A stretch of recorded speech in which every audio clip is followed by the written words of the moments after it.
Bismillahirrahmanirrahim. Assalamualaikum warahmatullahi wabarakatuh. Pertama sekali saya mengucapkan banyak terima kasih kepada rakan-rakan kita yang hadir di sini. Sekarang ini kita ada dua orang. Pertamanya Cik Arun yang selalu beriltizam dengan sejak daripada tajuk dulu-dulu lagi pun dan telah banyak menyumbang. Dan kita ada juga Cik Mat, Cik Johari, Cik Mat Johari Hassan. Ini orang daripada DBP ni. Assalamualaikum Cik Mat. Cik Mat Johari. Betul. Minta maaf baru masuk. Okeylah, kita lewat sikit, minta maaf tu. Tak apa. Dia masalah ini mungkin boleh kerana orang DBP ada, Cik Arun, Ya, betul. Kita akan tanya orang DBP lah. Sebelum tu cuma saya nak bagi intro sikit. Maksud saya nak bincang hari ini sama ada sama dengan pendirian Dewan Bahasa atau pejuang-pejuang bahasa macam Gapina dan sebagainya, ataupun orang yang berminat dengan hal-hal kebangsaan, bahasa dan sebagainya itu. Jadi maksud saya ialah tiba-tiba sahaja timbul isu nak jadikan bahasa Melayu sebagai bahasa perantaraan sekurang-kurangnya di peringkat Asia Tenggara lah, begitu kan. Saya tidaklah mengikuti sangat. Sedangkan kita kata yang saya katakan menggaru di tempat yang tidak gatal tu maknanya yang gatal di tempat lain.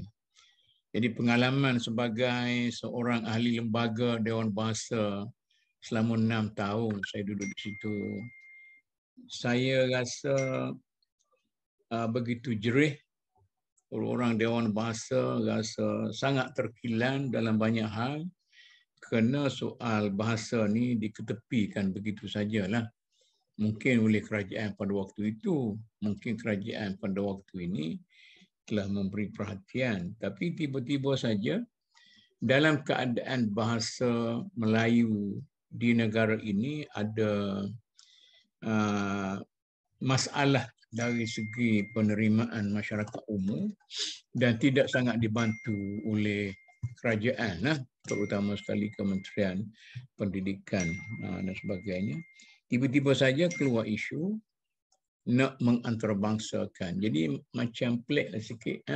Jadi tempat yang tak sampai itu nak digaru, tempat yang gatal tapi mudah sampai itu tak digaru sangat.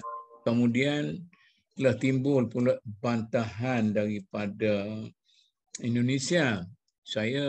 Yang saya bimbangnya, bila kita berdebat dengan Indonesia, maka akan lahirlah juga satu suara daripada orang lain. Rupa-rupanya bahasa Melayu ni bukan bahasa orang Malaysia, bahasa orang lain juga. Jadi mengapa kita duduk tekan sangat? Ini cerita-cerita lain. Di Indonesia pun akan lahir isu. Jadi untuk membuka perbincangan ini supaya kita pun, semalam ada persidangan tu Cik Mat. Ya. Saya pun tak tahu ada persidangan sebelum daripada simposium. Simposium. Saya tak tahu pun sebelum saya jadikan tajuk ini sebagai tajuk hari ini. Rupanya nak diadakan simposium kat mana tu Cik Mat? Di Dewan Bahasa juga. Kita adakan 3 hari lah. Semalam Dewan Bahasa juga. Sabak pun Datuk Chairman pun bagi tahu dia duduk dalam simposium bahasa tu, dia kata. Okey. Jadi persoalannya, masalah menggaru tempat tidak gatal tu ada konotasi yang negatif lah. Maknanya kemudian yang patut kita dengar daripada orang DBP kita, Cik Mat Hassan, Cik Johari Hassan, Mak Johari, apa sebenarnya pandangan, terutama sekali pandangan Dewan Bahasa, supaya kita tidak bercanggah antara satu sama lain lah. Apa pandangannya Dewan Bahasa tu? Puan Siti ni daripada Brunei ni. Macam mana? Cik Jo? Ya. Assalamualaikum warahmatullahi wabarakatuh. Selamat petang. Pertama sekali, tahniah dan terima kasih kepada Datuk Mahmud Zudi yang mengambil inisiatif untuk adakan pertemuan kita pada petang inilah. Sebenarnya Datuk, saya ni pun tiba-tiba saya dipanggil untuk menyertai program ni. Kebetulan macam yang kita semua maklum, sekarang ini kami sedang menganjurkan simposium pengantarabangsaaan bahasa Melayu lah. Bermula dari Ahad hari itu hinggalah hari inilah, hari akhir. Jadi kebetulan pada petang ini pun ada forum dalam siri simposium itu. Tapi tak apalah, insya-Allah kita cuba membantu yang mana yang boleh lah Datuk ya dalam pertemuan ni. Jadi sebagaimana yang Datuk sebutkan tadi, Datuk juga pernah menjadi ahli lembaga pengelola dalam tempoh yang agak lama dan tentu sahaja sudah memahami luar dan dalam Dewan Masa dan Pusaka Datuk. Ya. Kalau saya cerita pun Datuk yang dalam tu tak payah kita ceritalah sebab orang panggil jangan yang kita cerita yang luarnya, maknanya Dewan Bahasa satu organisasi yang ada nama tapi tanpa tarikh. Ya. Ada yang mengatakannya seperti harimau ataupun macan kertas. Nampak garang tapi tidak ada taring. Ya, kurangnya lah. Jadi memang betul seperti yang Datuk kata, yang katanya di dalam negara. Tapi yang digarunya setakat ini kita lihat seolah-olahnya di luar negara. Itulah mungkin pandangan masyarakat dan kepada usaha yang dilaksanakan oleh kerajaan sekarang ini. Sebagaimana yang Datuk sedia maklum, Dewan Bahasa ni satu-satunya dalam negara kita ni ialah agensi perancangan bahasa. Ya. Jadi sebagai agensi perancangan bahasa, dua perkara utama yang kami lakukan, satu ialah hal pembinaan bahasa, satu ialah hal pengembangan bahasa. Jadi hal-hal pembinaan bahasa ini, terutama sekali hal yang berkaitan dengan pengekodan bahasa, yang berkaitan dengan sistem bahasa, ejaan, istilah, tata bahasa, sebutan itu sudah mantap. Dan sudah boleh dipakai lah, bukan saja di negara kita, tapi juga negara serantau dan juga negara antarabangsa. Cuma yang sekarang ini perlu kita lengkapkan, hal fungsi Dewan Bahasa ini ialah hal-hal yang berkaitan dengan pemupukan dan juga perluasan fungsi bahasa Melayu. Bukan saja dalam negara kita, tapi juga negara luar lah. Jadi kami mahu supaya bahasa Melayu ini bukan saja ada kelangsungan hidup di dalam negara, tapi juga sebagai salah satu bahasa utama di dunia. Kita semua tahu bahawa sebelum ini bahasa Melayu pernah jadi lingua franca dan sebagainya. Kita mahu mengembalikan zaman itu pada zaman sekarang dan masa akan datang. Jadi Datuk, memang kami menyedari banyak perkara yang perlu dilaksanakan di dalam negara. Tetapi fungsi yang ada pada DPP sekarang ini tidaklah sampai menjadi pihak berkuasa bahasa dalam negara. Jadi itu kita perlu buat sesuatu supaya DPP ada taring.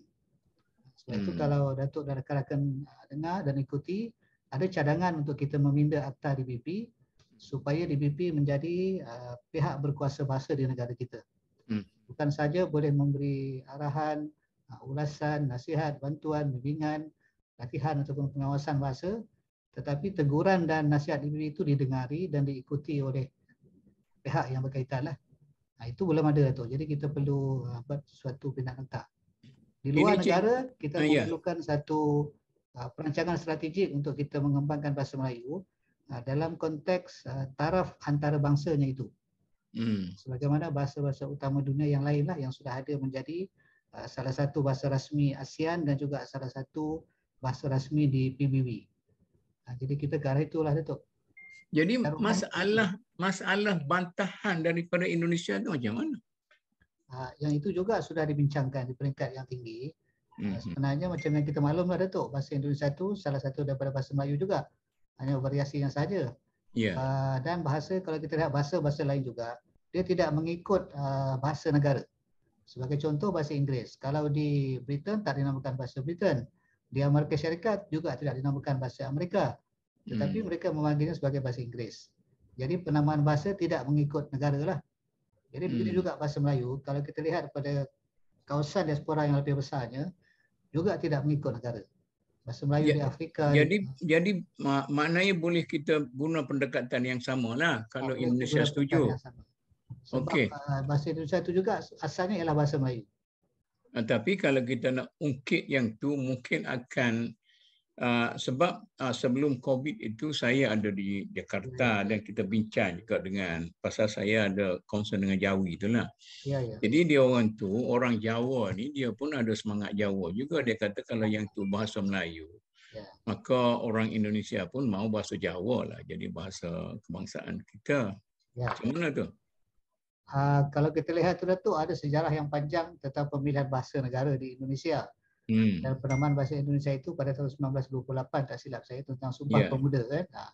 Memang itu pemilihannya daripada bahasa Melayu dinamakan sebagai bahasa Indonesia lah.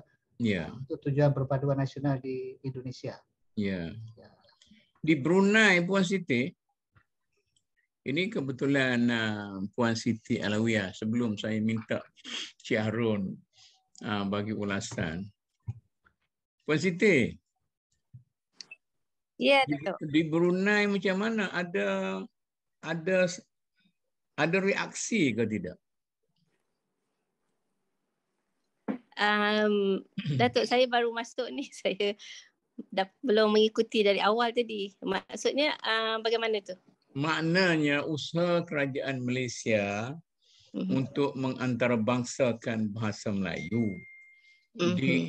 Di Indonesia ada satu reaksi yang agak negatif lah. Seolah-olah bahasa Melayu itu kita nak tunjulkan kita. Sedangkan bahasa Melayu itu di Indonesia pun walaupun namanya bahasa Indonesia tapi bahasa Melayu. Di Brunei memang kita guna bahasa istilahnya Melayu dah. Melayu Brunei. Di Brunei. Ya. Macam mana Cik Jo? Di Brunei, Indonesia, di Singapura, di selatan Thailand, Filipina, semua kita panggil sebagai bahasa Melayu itu. Bahasa Melayu ni? Cuma di Indonesia itu dipanggil sebagai bahasa Indonesia. Bahasa Indonesia. Ya, betul Datuk. Di Brunei bahasa Melayu. Cuma di Brunei yang saya dapati kalau dalam surat menyurat masih lagi menggunakan perkataan-perkataan Brunei, dikekalkan. Dikekalkan dan dijadikan bahasa yang dikenali oleh semua masyarakat lah. Bahasa ada Cina, Melayu, India, mereka ni mengenali ada perkataan-perkataan yang tidak ditukar, masih lagi di Brunei kan. Mana-mana dikebangsaan kan bahasa daerah Brunei itu. Iya, betul. Begitu. Tapi di Brunei ni tidak ada masalah-masalah yang saya sebut sebagai tempat yang gatal, tidak digaru, yang digaru tidak gatal gitu kan. Jadi saya yang saya bimbang ini isu-isu pilihan raya, isu-isu nak memulihkan kuasa kerajaan, maka kita digula-gulakan. Saya sebab sama juga saya duduk 6 tahun juga. Ini saya ni nasib 6 dalam dalam Suhakam. Di Suhakam pun kita kata Suhakam ini ibaratnya harimau tanpa taring. Begitu kedudukannya. Jadi masa orang mahu sokongan kita, mereka menggula-gulakan kita dengan semangat perjuangan, mempertingkatkan bahasa Melayu dan sebagainya. Tetapi sebelum ni, ramai orang merintih, ramai orang melolong, malah ramai orang yang macam-macam. Tetapi orang panggil tidak ada mata yang memandang dan tidak ada telinga yang mendengar. Nantilah dulu saya nak minta Cik Harun ulas. Macam mana Cik Harun? Saya Datuk. Sangat objektif Cik Harun. Jangan bias lah. Kita betul ada Cik Johari daripada DPP petang ni. Cuma persoalan yang berlegar dalam persoalan tentang bahasa ini dan kedudukan Dewan Bahasa dan Pustaka DBP itu. Cuma oleh kerana masalah ditimbulkan bahawa Dewan Bahasa dan Pustaka DBP itu tidak ada taring disebabkan oleh kekangan-kekangan akta dan sebagainya. Jadi kalau kita melihat di sini, oleh kerana tidak adanya political will yang benar-benar mahu bahawa bahasa ini dimartabatkan dalam pelbagai maksudnya bidang dari segi kuat kuasa dan sebagainya. jadi pada pandangan Cik Johari lah, bagaimana boleh maksudnya akta itu digubal ya supaya Dewan Bahasa ini benar-benar dapat berfungsi ya seperti mana yang dijelaskan oleh Cik Johari tadi tentang peranan dia itu. Jadi kalau kita lihat di sini iaitu perlu kepada suatu keupayaan politik yang besar. Jadi kalau kita lihat barangkali benda ini taklah susah sangat untuk nak menjadikan menggubal akta yang seharusnya memberi ruang yang lebih luas daripada DPP untuk berperanan. Nah, jadi di sini di manakah sebenarnya kelemahan-kelemahan yang menyebabkan DPP itu tidak kelihatan maksudnya bertaring untuk mencapai maksud peranan dia. Nanti sebelum Cik Jo jawab, saya tengok Datuk Aziz ada. Ini tokoh pejuang bahasa kita. Datuk Aziz, lama tak jumpa. Cuba menyahut Datuk Aziz. Tak apalah. Datuk Aziz lebih arif menjawab pertanyaan tu, Datuk. Ya? Datuk Aziz ada tu nampak. Tak apalah. Itulah jawablah dulu. Nanti Datuk Aziz bersedia. Mungkin dia pun duduk Kota Baru. Duduk di sini lah, di Sempurna. Okey, saya bagi tahu. Saya nak tambah lagi pengalaman kami orang bidang syariah lah.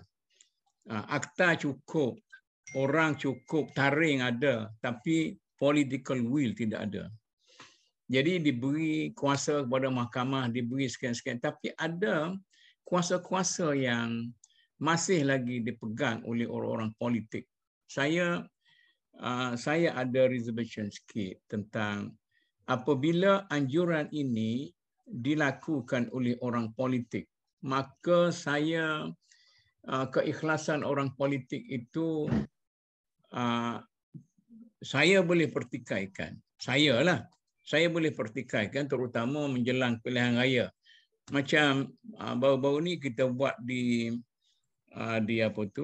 seminar bagaimana menyelesaikan masalah Palestin. Kalau setakat nak seminar di KL nak selesaikan masalah Palestin, itu satu perkara yang ada tujuan lain lah. Jadi saya kata saya tak nak menghabiskan masa 1-2 hari di situ, baik saya buat kerja lain. Ini benda-benda yang macam ni orang panggil menggula-gulakan, penyokong sesuatu idea itu, dan kemudian lepas dah basuh pinggang, lepas dah kenduri dan sebagainya, balik kepada kedudukan yang asal. Macam mana Cik Jo? Bagi tahulah dulu sebelum Datuk Aziz buka mulut. Terima kasih Datuk Muhammad juga kepada Cik Harun tadi lah. Kita bercakap tentang iltizam politik. Satu perkara lagi ialah berkaitan dengan kedudukan bahasa Melayu di negara kita lah. Memang kita semua maklum, satu yang paling besar ialah dalam Perlembagaan Persekutuan, perkara 152. Sudah ada bahasa Melayu itu ditetapkan sebagai bahasa kebangsaan. Yang kedua, dalam Akta Bahasa Kebangsaan 63-67, Akta 32, itu sudah dinyatakan bahasa kebangsaan tidaklah digunakan bagi maksud-maksud rasmi. Dan dalam kedua-dua undang-undang ini tidak dinyatakan siapakah badan penguatkuasa bahasa. Jadi Akta DBP yang ditubuh tahun 59 dan juga di pindaan diperluas tahun 95 tidak memberikan kuasa penguatkuasaan itu kepada DBP. Jadi tidak dinyatakan. Okey, saya nak potong Cik Jo. Ya, betul. Mengapa begitu lama kita terpaksa tunggu sehingga orang politik membuka mulut untuk mengantarabangsakan bahasa? Tidakkah kita ada pejuang-pejuang kita, orang akademik, orang bahasa, orang sastra dan sebagainya? Jadi kita ni, saya bimbang takut jadi juru sorak orang politik sajalah. Sebenarnya macam yang Datuk Puan sedia maklum, di pihak lembaga pengelola dan juga pihak pengurusan DBP, di bawah Kementerian Pendidikan, memang sudah saya ingat saya 2-3 kali kita membawa usul supaya Akta DBP itu dipinda bagi memberi kuasa penguatkuasaan kepada DBP. Tapi nampaknya baru inilah mendapat sambutan daripada orang nombor 1 negara kita, iaitu Yang Berhormat PM sendiri. Jadi dengan iltizam itu kita harap. Cik Jo, kita percaya ke nombor 1, nombor 2, nombor 3 pun. Selagi mereka itu orang politik, kita kena tengok bagaimana motif politik masing-masing. Di pihak Femina Palestin ada politik tempatan masing-masing. Sekarang ini Datuk, kami DBP sedang berusaha untuk menyediakan draft tu Datuk. Kita sekarang ini di peringkat akhir menyediakan draft dan kita akan teruskan usaha kita lah terus bersama-sama dengan Jabatan Peguam Negara dan terusnya kepada Jemaah Menteri dan sehingga dibawa ke Parlimen lah. Memang kita sedang sediakan secara teknikalnya sedang disediakan sekarang tu. Itu antaranya lah. Maknanya masa telah tiba lah. Ya. Dalam sejarah pun begitu kan. Sehinggalah sampai kepada pemerintahan sekian-sekian Harun al-Rashid ke apa ke barulah diimplementasikan. Okey. Jadi menjawab pertanyaan Cik Harun tadi, memang kuasa yang ada pada DBP setakat ini dalam akta yang ada hanyalah untuk menggalakkan penggunaan bahasa. Dalam erti kata lain, kalau dalam bidang agama, Datuk, kita boleh berdakwah saja. Berdakwah bahasa. Jadi dalam ruang lingkup untuk menggalakkan itu, DBP hanya boleh memberikan arahan, ulasan, nasihat, bantuan, bimbingan, latihan, pengawasan. Itulah 7 perkara yang boleh kita buat. Jadi kalau ada pihak yang ingkar, tidak mematuhi arahan DBP dan sebagainya, tidak ada apa-apa tindakan yang boleh diambil oleh DBP. Kerana apa? Kerana mereka ini berada di bawah akta yang lain. Sebagai contoh, katalah di tempat awam. Mereka tertakluk kepada undang-undang kecil Thailand, pihak berkuasa tempatan. Tangan DBP tak sampai ke sana. Begitu juga dalam media misalnya. Mereka di bawah Akta Komunikasi Multimedia 1998. Tangan DBP juga tak sampai ke sana. Begitu juga dalam bidang-bidang yang lain. Cuma setakat ini Datuk, macam yang Datuk maklum, kami bekerjasama dengan pihak-pihak berkepentingan inilah untuk menyatakan yang itu tak betul, yang ini salah dan sebagainya. Supaya mereka boleh menjalankan penguatkuasaan di bawah kementerian masing-masing lah berdasarkan akta yang ada. Jadi pendek kata Datuk, akta DBP yang sedia ada memang sangat terhad. Sebab itu kita perlu pindah lah. Cik Jo. Saya nak himpit sikit lagi kan. Sila Tok. Jadi yang saya duk cerita ni, saya tidak mengkritik DBP. Saya hanya kata kita terpaksa tunggu kerana kita tidak ada satu kekuatan gerakan para pejuang. Saya contohkan sebagai satu contoh hak asasi manusia.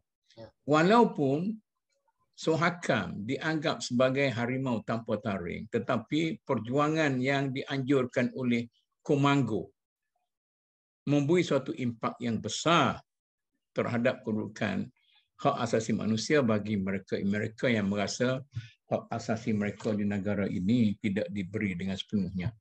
Jadi saya tengok tadi nak tanya Datuk Aziz pun dah tak ada dah. Maknanya ketiadaan satu golongan masyarakat yang dulu kita adalah mengusung keranda dan sebagainya masa pejuang-pejuang lama, tapi lama-lama makin layu, makin lesu macam mana. Dewan Bahasa okey, dia tertakluk kepada GO dan sebagainya, tetapi para pejuang macam mana? Makin layu. Ini pejuang masa kena jawab ni Tok.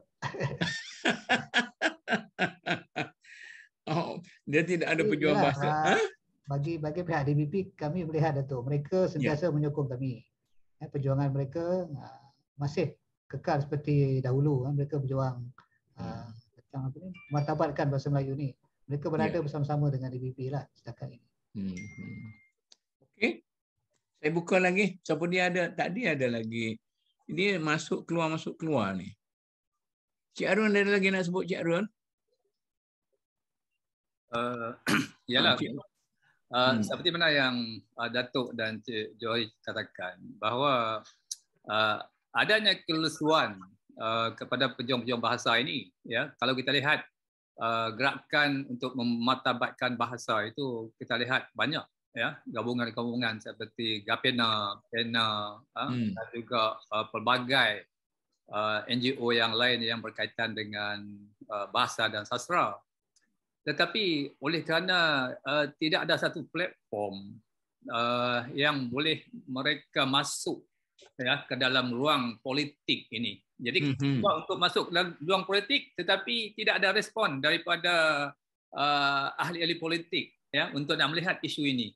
Jadi inilah yang saya rasa Datuk kita boleh setuju bahawa orang politik ini hanya menggula-gulakan isu ini, tetapi kita tidak tahulah apabila Perdana Menteri sekarang ini cuba untuk nak mengotakkan kalau katakan janji, insya-Allah saya rasa ini merupakan peluang yang begitu besar untuk DPP melangkah ya dengan ruang-ruang dan jaminan yang diberikan itu. Tapi Cik Arun, bolehkah kita minta jaminan daripada orang politik kita bahawa sebelum pergi ke peringkat antarabangsa, selesaikan dulu peringkat kebangsaan? Sebab lama kita gatal sampai berkudis soal kebangsaan ini. Bagi saya lah, saya tak suka berkias-kias, tapi sangat tidak berpuas hati dengan prestasi kerajaan dan orang politik selama ini sejak daripada kita merdeka dalam soal bahasa. Dalam soal bahasa, mungkin kerana orang bahasa tidak mendapat dukungan politik daripada rakyat.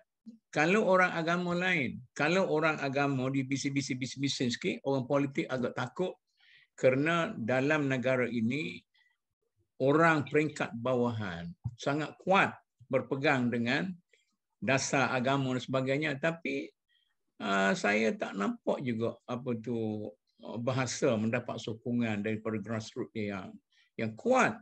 Yang adanya ialah para pejuang bahasa dalam sektor tertentu dan sebagainya. Itu mungkin pandangan saya yang silap lah. Macam mana? Kita ada lagi Cik Mak Yusof dan Mak Yusof mana ni? Prof Yusof. Bagi pandangan Prof Yusof. Juga pernah menjadi ahli lembaga Dewan Bahasa ni Tok Yusof ni. Dia start dah ke baru nak? Saya tak dengar dari awal tadi, Datuk. Tapi mana rembas lah, tak dengar daripada awal pun. Kita nak dengar pandangannya. Dengar respon Datuk sebut tadi, saya tengok bahasa Melayu, agama Islam dan juga hak istimewa Melayu, malah dari Melayu ni dia jadi modal untuk ambil hati orang politik ya, sebagai modal orang politik. Waktu dekat nak merdeka, waktu nak mengajak orang Melayu bersatu, waktu nak menentang penjajah. Tapi apabila penjajah dah pergi, harta orang Melayu pun entah ke mana, bahasa orang Melayu pun entah ke mana, agenda orang Melayu pun entah ke mana. Tanah Rizal macam mana, Prof? Ada itulah, kalau tengok angka-angkanya macam itulah. Sama ada secara secara terang-terangan ataupun menggunakan strategi-strategi yang nampaknya sah tetapi berlaku macam lain. Sama dengan isu bahasa Melayu ini. Dan bahasa Melayu ini sepatutnya ialah sebab bahasa ini menunjukkan bangsanya. Jati diri satu bangsa itu terletak pada bagaimana dia mengungkapkan bahasanya. Dan saya sebagai ahli sains tok ini pun sejak terakhir ini saya rasa orang mengkaji-kaji minda orang Melayu ini bukan mengkaji di segi pembangunan sains teknologinya ataupun sumbangan mereka kepada ekonominya, tak. Mereka akan melihat bagaimana orang Melayu ini mengungkap bahasanya dalam pantunnya, dalam sajaknya, dalam peribahasanya itu mengandungi pemikiran Melayu itu sendiri. Jadi saya rasa amat kecewa lah bila bahasa Melayu itu demikian dibuatnya. Okey, Datuk. Ya. Kecewa ke apakah itu kita telan sebelum ini, pahit, payau, semua kita telan. Dah lama telan dah, Datuk. Tapi sekarang ini pihak DBP dan para pejuang bahasa cukup percaya kepada Perdana Menteri yang ada sekarang, bahawa Perdana Menteri sekarang boleh menyelesaikan masalah yang berpuluh-puluh tahun kita hadapi. Jadi macam mana kita nak memenuhi hasrat dan kepercayaan kita sekarang? Apakah kita mempunyai perancangan yang cukup ataupun haho habis? Sebab itulah kita mempunyai perancangan tetapi perancangan itu tak diikut. Apabila kita merdeka, kita ada rancangan. Rancangan selepas 10 tahun, mesti semua menggunakan bahasa Melayu. Selepas 10 tahun, mesti ada universiti yang menggunakan bahasa Melayu, yang memastikan bahawa bahasa Melayu itu menjadi bahasa ilmu. Kita ada perancangannya. Tetapi di atas agenda-agenda tertentu, saya tak tahu macam mana. Sebab dulu waktu janji politiknya, dia tidak bahasa Melayu. Tetapi kemudiannya, itu entah apa dibawanya. Dan alasan-alasan yang diberi itu pun tak masuk logik akal, tak saintifik langsung. Contohnya, mengatakan bahawa bahasa Inggeris adalah bahasa kepada sains dan teknologi. Itu tak masuk akal langsung. Jepun tak guna macam tu, Korea tak guna macam tu. Waktu Firaun maju dengan piramidnya tak guna bahasa Inggeris. Waktu zaman Shah Hongti tak guna bahasa Inggeris. Orang Jerman bangunkan teknologi tak guna bahasa Inggeris. Orang Perancis memusuhi bahasa Inggeris dan sebagainya. Tapi kita menggunakan alasan-alasan karena bahasa Melayu ini bukan bahasa sains teknologi. Kita kata kalau bahasa Melayu bukan bahasa sains teknologi, maka kita benalah. Kalau tahun 70-an dulu, minta maaf lah, saya boleh maafkan. Sebab kita tak ramai pun yang ada PhD, tak ramai. Ini kita ada ramai. Masuk ke universiti dengan profesornya, profesor emeritusnya, dan sebagainya. Mana hilang jiwa-jiwa mereka ini untuk memperjuangkan? Ini yang saya ni. Jadi kalau dikatakan tak ada perancangan, kenapa kita tubuh Dewan Bahasa dan Pusaka? Itu perancangan kita lah. Tetapi apabila kita tubuh Dewan Bahasa dan Pusaka, kenapa kita tak gunakan Dewan Pusaka dan Pusaka ini sewajarnya ataupun memperkasakan bagaimana, walaupun saya menganggapkan bahawa ini tidak sampai, sekurang-kurangnya JAKIM itu dia duduk di bawah Perdana Menteri dan merentasi semua bidang. Dia boleh kata okey, Kementerian Kerja Raya, di mana agenda Islam kamu? Boleh kata sebab dia duduk bawah Perdana Menteri. Tetapi Dewan Bahasa dan Pusaka duduk di bawah Kementerian Pendidikan. Bila dia duduk bawah Kementerian Pendidikan, dia tak boleh tegur pun kerajaan tempatan. Dia tidak ada kuasa pun untuk mengatakan bahawa kamu semua mesti gunakan bahasa Melayu. Tak ada kuasa. Sekarang ini, bila kita dah buat Dewan Bahasa, berilah kuasa kepada dia. Jangan dah ambil. Kadang-kadang saya malu juga mengambil alasan-alasan yang tidak saintifik tadi, yang tak logik tadi, dia bagi pada seolah-olah Malaysia ini, minta maaf, quote-unquote bodoh sangat. Tak nak berfikir. Jadi padahal sejarah menunjukkan kita telah bina bahtera, kita telah bina kapal laut dan sebagainya, mengembara kata lebih dulu daripada orang lain. Dan istilah yang pantun-pantun yang kita gunakan, pisang emas dibuat belayar, masak sebiji di atas peti, itu pantun-pantun maya, maksudnya ada saintifik. Kenapa pisang emas dibuat belayar? Sebab benda tak dibuat belayar sebab dia akan rosak. Peti ais belum ada lagi. Jadi dia masak sebiji-sebiji. Memang betul lah, eloklah dibuat sebab dia tak masak serentak. Masak sebiji di atas peti. Jadi menunjukkan bahawa Datuk, saya cuba balik semula. Dalam masa kita bersemangat, orang panggil semangat hangat-hangat, semangat hangat-hangat nak kata teh ayam tak boleh lah, semangat apa semua sekali. Saya tidak nak mengkritik ni, tetapi saya rasa perlu kepada satu jaminan yang lebih. Orang-orang Cina dalam negara kita ini, mereka sedang giat yang tak pandai bahasa Mandarin. Mereka sedang berusaha betul-betul belajar bahasa Mandarin dengan keyakinan bahawa bahasa Mandarin adalah bahasa yang boleh menyatukan mereka semua. Yang kedua, bahawa bahasa Mandarin itu adalah bahasa ekonomi di kalangan masyarakat Cina. Ini saya ada kawan-kawan Cina yang saya tidak memfitnah lah. Maknanya mereka percaya, dia kata kalau dulu saya terpaksa belajar bahasa Inggeris kerana kalau tanpa bahasa Inggeris saya tak boleh cari makan. Okey, masa Inggeris. Tetapi masa anak cucu saya sekarang ini, dengan bahasa Mandarin ini, anak cucu saya boleh hidup kerana kita boleh bergantung di bawah perkembangan politik dan ekonomi yang ada di negeri China. Jadi maknanya saya rasa tanpa apa-apa pun orang akan belajar bahasa Melayu kalau sekiranya ada nilai yang diberikan, nilai ekonomi, nilai hidup. Tapi kalau setakat nostalgia ataupun sekadar budaya, jadi sejauh mana jaminan orang yang sedang menyokong dengan simposiumnya, dengan seminarnya, dengan semangat pada hari ini, apakah perancangan kita kita buat satu seminar simposium, kemudian kita bawa kepada kerajaan, kita beri kepada kerajaan, orang panggil menyatakan sesuatu yang sudah pun dimaklum. Ya, saya amat setuju tadi bila Datuk sebut bahawa orang Cina merasakan bahawa bahasa Mandarin itu ada nilai. Saya amat setuju. Sebab walaupun mereka kumpulan minoriti di Malaysia dan juga dalam masa yang sama mereka tidak mengharapkan bantuan kerajaan dan sebagainya, mereka yakin dengan bahasa mereka. Sebab katanya ada negara besar. Tapi Malaysia ini yang diperintahkan oleh orang Melayu, yang ada sejarah peradabannya, yang terbukti bahasa Melayu telah digunakan dalam perjanjian-perjanjian besar di atas peringkat antarabangsa. Kenapa mereka tak nanti? Saya nak tanya, siapa yang sebenarnya tidak menilai bahasa Melayu ini? Siapa yang sebenarnya yang tidak memberi penghormatan kepada bahasa Melayu ini? Siapa yang sebenarnya yang tidak memertabatkan bahasa Melayu ini? Minta maaf, saya bila bercakap tentang bahasa ni, terutama bahasa Melayu. Semangat, Satu semangat. Tak apalah nanti duduk di BP nanti. Yang keduanya, sebab saya melihat sekarang ini orang Melayu, ulama-ulama Melayu telah berjaya mengislamkan bahasa Melayu. Maksudnya membawa nilai-nilai Islam di dalam bahasa Melayu itu sehingga menjadikan bahasa Melayu itu jati diri mereka. Islam itu menjadi jati diri mereka melalui bahasa. Saya dah sebut lama kat sini. Misalnya perkataan adab, perkataan akhlak, perkataan adil, perkataan amanah. Semua ini adalah istilah-istilah yang diambil dari Al-Quran, yang bersifat maknawi, yang nak faham maknanya perlu dirujuk kepada Al-Quran dan hadis dan ulama-ulama yang muktabar untuk membicarakan tentang adab, akhlak dan sebagainya. Sebutlah siapa-siapa yang nak sebut akhlak ini tak dirujuk kepada rootnya, maka tidak akan ada makna. Orang Melayu akan tolak. Tetapi mudah-mudah hari ini kita ketepikan bahasa ini dan kita ambil bahasa Inggeris. Perkataan maklumat kita gantikan dengan informasi.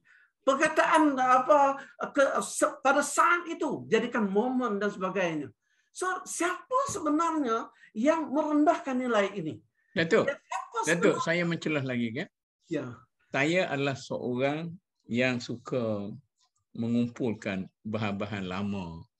Nak kata manuskrip, kalau Islam tu, kalau Jawi tu, kalau ada manuskrip saya belilah. Saya sedar masa saya duk buat kumpulan-kumpulan ini, rupa-rupanya pada awal merdeka kita mempunyai banyak buku-buku kamus Melayu Cina. Bahasa Melayu, bahasa Cina, maknanya ada kesungguhan di kalangan orang Cina untuk belajar bahasa Melayu. Kemudian dari masa ke semasa dia hilang begitu saja sebab tidak ada lagi keperluan untuk belajar bahasa Melayu kerana rupa-rupanya perancangan yang kerajaan laungkan pada masa awal kemerdekaan itu sebenarnya suatu laungan politik saja pada waktu itulah. Ini berat tu kita nak suruh Cik Hasan, Cik Jo. Cik Jo, bagi tahulah sikit macam mana pandangan Dewan Bahasa. Saya rasa Dewan Bahasa sendiri tidak bersalah, tetapi masyarakat bawahan dan para pejuang bahasa tidak cukup kuat. Tidak macam Komanggo, tidak macam Ahli Sunnah wal Jamaah dalam masyarakat kita dan sebagainya. Macam mana? Ya, Datuk, kita semua maklum yang di DBP ini bukan dia bergerak perseorangan lah. Memang ada persatuan-persatuan bahasa yang menyokong DBP dari dulu sampai sekarang. Selain daripada Gapena tadi, ada juga persatuan lain. Misalnya, persatuan-persatuan menulis di setiap negeri. Itu ada, Datuk. Memang mereka memberi sokongan kepada bahasa dan juga persuratan Melayu. Begitu juga dengan persatuan bahasa, persatuan linguistik, persatuan penterjemah. Memang mereka ini bergabung. Satu contoh, kalau kita lihat semasa isu PPSMI, pengajaran pembelajaran sains dan matematik, yang disebut oleh Datuk Yusof tadi. Memang gerakan bahasa di negara kita itu nampaknya bersatu. Kalau kita masih ingatlah beberapa tahun yang lalu, gerakan pejuang bahasa ini bersatu dan juga menyatakan pendirian mereka kepada kerajaan. Dan memang ada hasil yang positif. Itu salah satu buktilah, Datuk, bagaimana dalam hal-hal tertentu memang kita ada kesatuan wahdatul fiqh dari segi perjuangan bahasa. Perkara kedua yang Datuk timbulkan tadi ialah tentang hal-hal bahasa ni sebagai nilai ekonomi. Memang perjuangan bahasa ini bukan bermula sekarang tapi dari dahulu. Dan perbincangan tentang maju dan mundur ke suatu negara, maju dan mundur suatu bahasa itu memang ada kaitan. Pakar-pakar bahasa, pakar-pakar ekonomi sampai sekarang tak selesai lagi membincangkan. Ini macam ayam dengan telur lah Datuk. Mana datang dulu? Apakah bahasa maju, negara maju, ataupun negara maju bahasanya akan ikut maju? Ya. Itu juga belum selesai. Macam ayam dengan telur jugalah. Betul. Kalau kita lihat di negara-negara luar, misalnya di Jepun dan Jerman, mereka memilih bidang-bidang pendidikan untuk memajukan bahasa mereka. Itu juga di Korea, mereka memilih budaya sebagai bidang yang ada nilai ekonomi. Jadi anak-anak kita di negara kita, misalnya kalau kita lihat sekarang ini bahasa Korea sudah mengikut dengan budaya Korea. Jadi itu bagaimana mereka memilih ranah dan bidang tertentu yang ada nilai ekonomi. Di pihak Dewan Bahasa dan Pustaka, kita dalam tempoh 5 tahun akan datang ini memang kita beri tumpuan kepada 3 yang utamalah. Selain daripada bahasa negara, bahasa ilmu, yang paling utama ialah sebagai bahasa yang ada nilai ekonomi. Kami dah ada perancangan 5 tahun lah Datuk.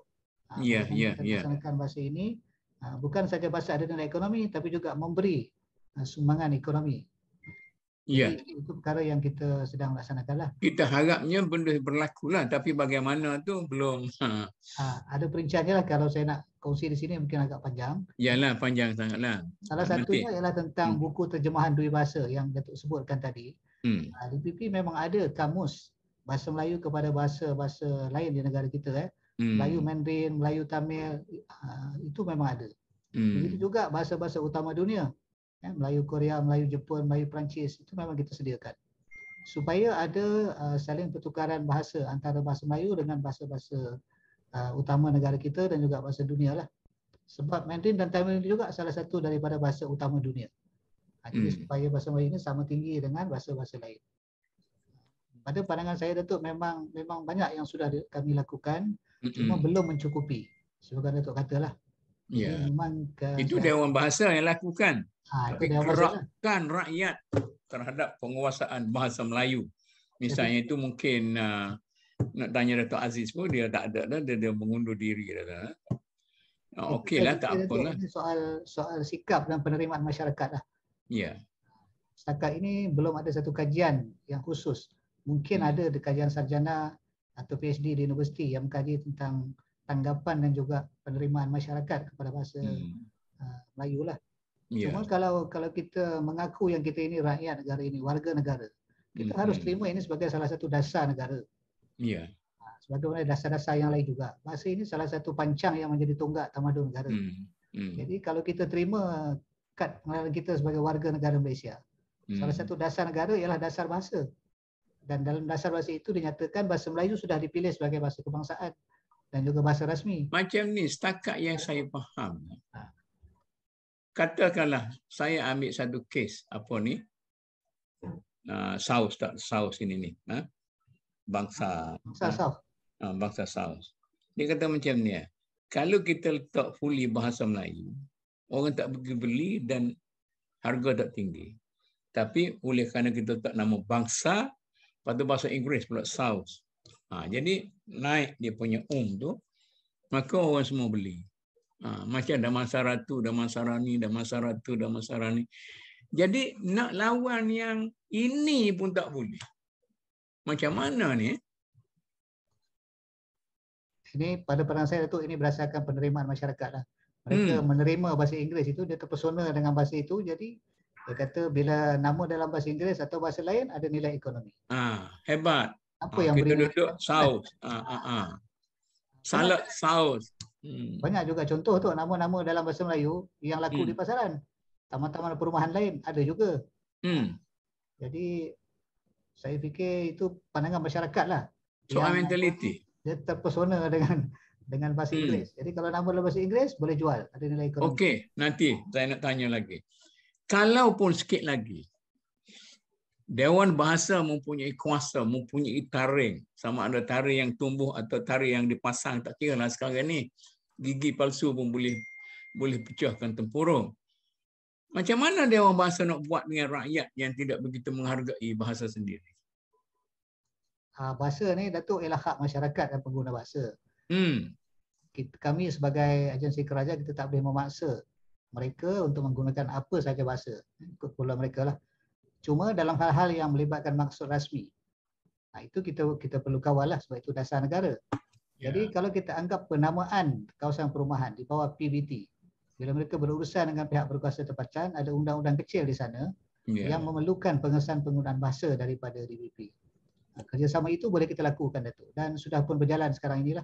Dengan lebih 147 PPT di negara kita, kita sudah mulakan dan sudah ada prosedur dan peraturannya lah. Yang itu kita boleh kawal, Datuk. Maknanya dari segi penggunaan bahasa itu, bukan dari segi kelulusan lesen, penamaan kawasan perumahan, bangunan, kawasan tempat awam dan sebagainya. Kita memang tak boleh paksa lah, Datuk, sebab itu ialah hak masyarakat dan di mana-mana di dunia pun tidak ada paksaan menggunakan apa-apa bahasa. Cuma bagi maksud rasmi yang merupakan kerajaan itu memang ada. Di negara luar juga ada, misalnya di Jepun, di Korea, di Perancis, mereka juga ada undang-undang bahasa tu. Dan penjaga bahasa, guardian atau regulator bahasa ni bukan Dewan Bahasa saja. Hampir semua bahasa ada institusi bahasa mereka. Mereka juga ada undang-undang bahasa. Jadi kalau dikatakan hanya bahasa Melayu saja itu tidak tepatlah. Mereka ada kaedah dan mekanisme juga lah bagaimana mereka lakukan. Siapa dia nak? Okey, terima kasih banyaklah. Itu boleh memberi keterangan. Orang macam saya ni agak ragu-ragu sama ada ke mana kita nak pergi, berjaya ke tidak atau digunakan sekadar oleh begitu. Siapa dia nak ulas lagi ni? Boleh saya tambah sikit, Datuk? Datuk Sob. Sebab saya rasa tadi Datuk sebut tentang nama-nama tempat yang ada keinggeresan laku sikit, nama-nama barang. Ini persepsi kita saja. Dan setiap hari kita sogok macam itu di TV kita, di apa semua. Sedangkan sebenarnya tak pun. Pengalaman saya lah. Dulu ini ketika orang kata belajar sains ni dalam bahasa Melayu, zaman saya. Masa tahun 1 di universiti dan sebagainya. Semua tahu yang kami sebut sebagai impurity itu, sebagai benda asing, elektron, proton, semua orang tahu, semua orang boleh sebut dengan mudah dan terima pun. Tak ada masalah dan kita tahu istilah bahasa Inggeris. Sebab kita letakkan dalam pendidikan. Kita jadikan bahasa Melayu itu sebagai bahasa sains teknologi. Jadi orang gunakan.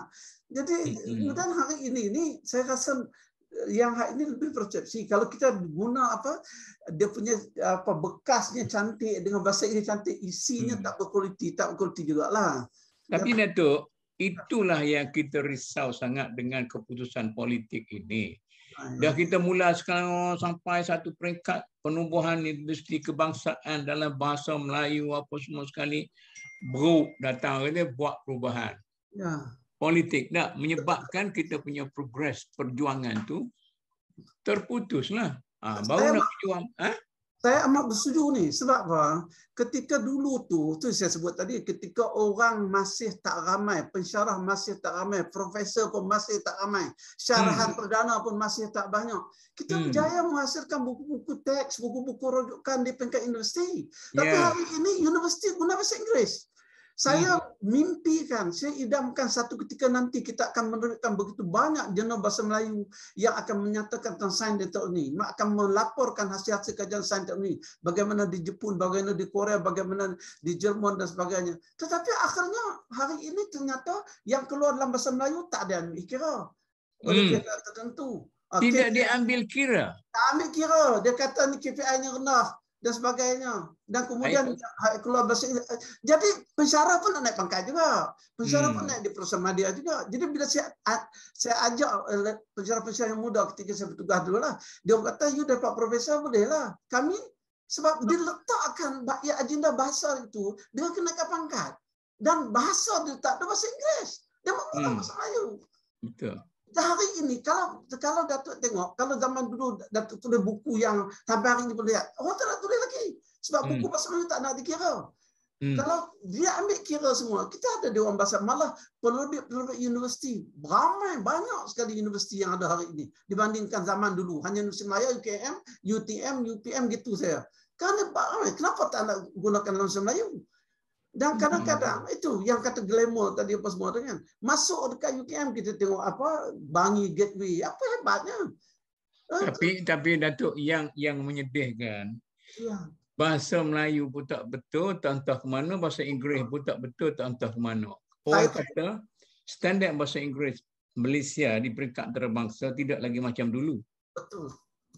Jadi bahasa Melayu pun tidaklah begitu menengah juga dah. Jadi mungkin kita rasa yang dikandung tercicir, yang dikejar tak dapat. Betul, saya bersetuju. Terutama dalam bidang-bidang yang mungkin bidang datuk lah, bidang syariah, undang-undang, di mana bahasanya itu kena perfect, kena tepat kan. Yes. Kalau dalam sains ini, saya masih ingat, minta maaf lah nak cerita ni, tahun 80-an ketika saya buat PhD. Kita akan mengaji sekolah Melayu sampai UKM ni. Bukan tak erti buku apa baca bahasa Inggeris. Buku yang kita rujuk dalam bahasa Inggeris, pensyarah pun dalam bahasa Inggeris. Tetapi kita tak pernah bercakap bahasa Inggeris. Bercakap tak pernah. Jadi bila pergi buat PhD pun 3 tahun, minta maaf lah bukan nak sebut ke sini. Tapi bila kita jumpa supervisor kita, "Sir, can you please correct the English as well? Boleh tak tolong tengok bahasa Inggeris saya ni yang saya tak pernah ni." Dia kata, "Osman, you know, I'm not your professor in English. Saya bukan profesor kamu dalam bahasa Inggeris. Saya nak tengok you punya physics argument macam mana." Bahasa Inggeris ni kalau kita nak terbit, dia ada editornya. Apa tugas editor itu? Kalau sekiranya jadi dia cakap itu, yang penting your idea, pemikiran you. Yang saya nak lihat, masa tu komputer belum ada lah. Jadi saya tengok bagaimana orang Inggeris berfikir, orang yang maju lah, orang pertama tu berfikir. Bila orang Melayu, dia duk sibuk dengan bahasa. Ya, bahasa Inggeris kamu ni bentuk Kelantan lah, bentuk Penang lah. Yang menghina kita. Saya kata, of course, saya orang Melayu. Tak mungkin bahasa Inggeris saya macam orang Inggeris. Bagaimana orang Inggeris bercakap bahasa Melayu, tak bunyi bahasa Melayu pun. Orang Cina di Malaysia yang duduk sini, beranak di sini pun tak bunyi pun bahasa Melayu yang betul. Sebab dia orang Cina. Jadi saya tengok benda-benda hujah yang ini yang saya kecewa. Benda-benda hujah begini yang kita layan. Akhirnya kita rosakkan bahasa Melayu kerana nak melayan orang yang begini. Sepatutnya pemerintah, pendidikan, sebelum pemerintah ni, dia perlu ada vision. Kalau nak didik tu nak didik apa? Betul. Ya, saya.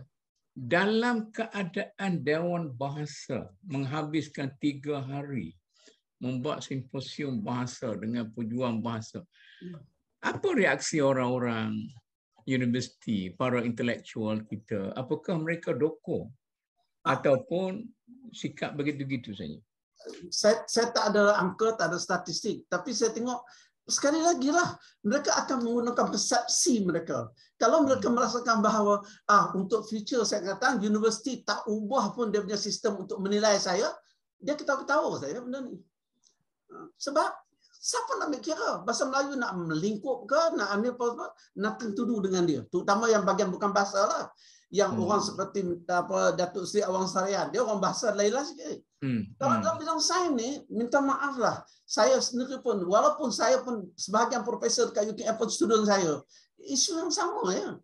Dia tahu saya mengajar dalam bahasa Melayu, dia tahu dia guna bahasa Melayu dengan baik bila bercakap dengan saya.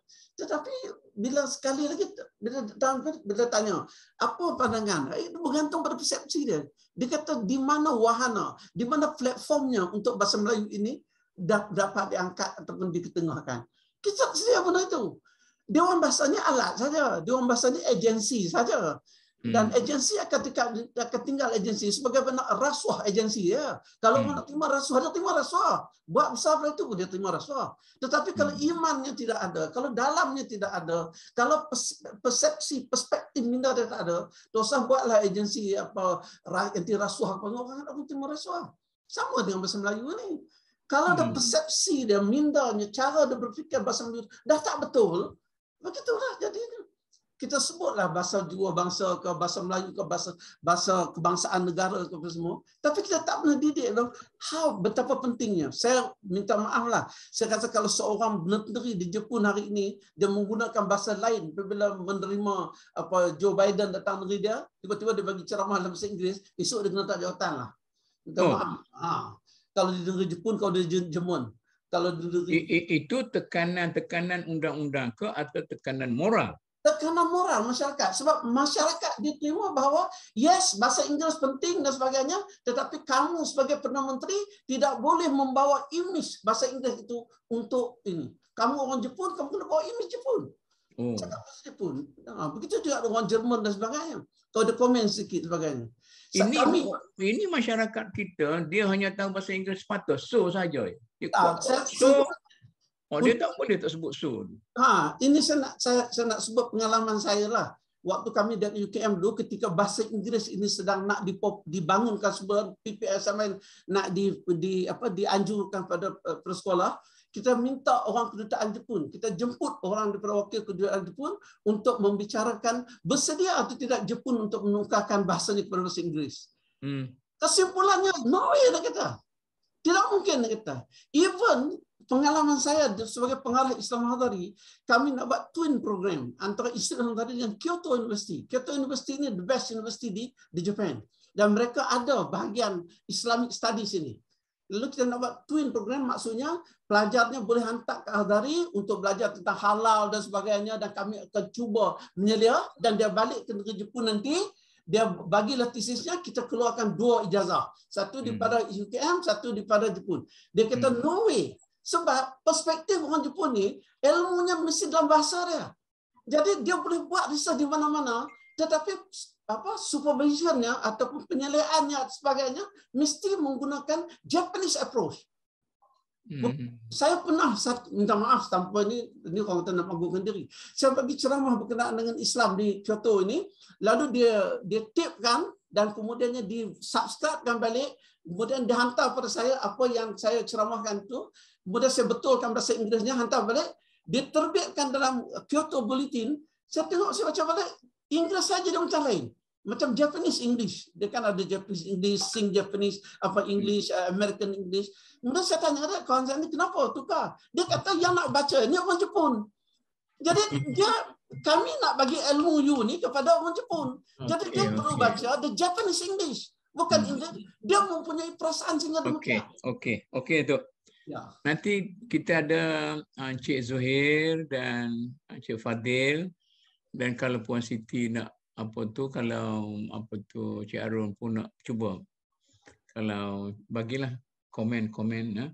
Banyak Datuk, macam-macam Datuk dia cerita tadi, macam Cik Jo pun banyak cerita macam mana kita nak jamin bahawa ada semangat daripada bawah yang membentuk suatu budaya kita berbahasa, tidak sekadar mengharapkan DBP masuklah taring apa pun, taring Gading ke tembaga ke sebagainya, kalau orang bawahan tidak memberi sokongan yang kuat. Macam mana ni? Ataupun ulaslah. Datuk, saya cakap sedikit. Pengalaman saya berada di Brunei, bahasa Melayu itu adalah juga tulisan Jawi. Dia tidak boleh dipisahkan.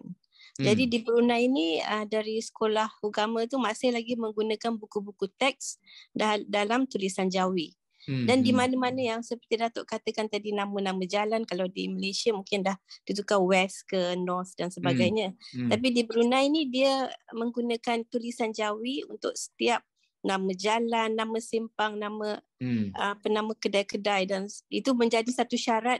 Sekiranya sebuah kedai itu nak dibuka, dia menjadi satu syarat approval tu, dia punya kebenaran tu mesti ada nama kedai itu dalam tulisan Jawi. Jadi di mana-mana kita melihat ini semua tulisan Jawi dan bahasa Melayu. Itu saya sangat kagumlah kerana itu pemerintah yang menjadikan itu sebagai satu syarat. Dan maknanya di bahasa Melayu dan Jawi ini tidak akan dilupakan dan masih lagi difahami, boleh dibaca, cuma mungkin tidak ada lagi surat khabar dalam tulisan Jawi. Itu yang perkembangan yang masih berjalan di Brunei Darussalam. Itu sangat saya macam kagum dan bangga jugalah kerana Melayu itu dan Jawi itu masih lagi kekal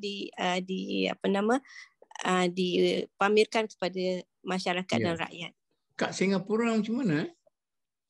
Di Singapura, saya kagum kalau Perdana Menteri Singapura boleh berbahasa Melayu dengan baik, dengan lancar. Kita punya presiden juga orang Melayu, dan bila Perdana Menteri bila berucap di kalangan masyarakat berbilang bangsa, dia akan berucap juga dalam 2 bahasa ataupun 3 bahasa termasuk bahasa Melayu. Jadi itu menggalakkan macam ahli-ahli parlimen dan menteri-menteri lain juga untuk mempelajari bahasa Melayu untuk memahami. Itu di Singapura. Cuma mungkin Singapura itu lebih kepada bahasa Inggeris lah. Iyalah. Itu bahasa utamanya. Itu dunia dia kan? Ya. Okey. Ada siapa nak ulas lagi? Saya tambah sikit tu. Ya. Saya ni Puan Awliya ada rakan-rakan di Brunei beritahu saya Kalau ada mana-mana pengusaha kedai, premis perniagaan misalnya, menggunakan bahasa Melayu yang silap atau yang salah, secara moralnya mereka akan malu sendiri bila keluar dalam media sosial. Tanpa pengawasan undang-undang, mereka akan turunkan papan premis perniagaan itu sendiri. Ini yang kita sukalah. Bagaimana semangat jiwa mereka, jati diri mereka pada bahasa Melayu di Brunei. Ini satu yang perlu kita lihatlah. Kita dengan di Malaysia kan ya. Kemudian di Singapura, memang bahasa kebangsaan di Singapura ialah bahasa Melayu. Satu-satunya bahasa kebangsaan mereka ialah bahasa Melayu. Lagu mereka pun majulah Singapura dalam bahasa Melayu.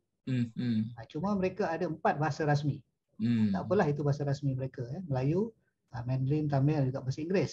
Tetapi bahasa kebangsaan di Singapura satu-satunya ialah bahasa Melayu. Sebab itu mereka masih menggunakan bahasa Melayu, dan PM Singapura pun bercakap bahasa Melayu yang baik dan santun. Kalau kita lihatlah. Macam yang disebut oleh Puan Aliyah tadi. Jadi sebenarnya rangkaian kerjasama antara negara serantau ini sudah lama ya, Datuk bersedia maklum.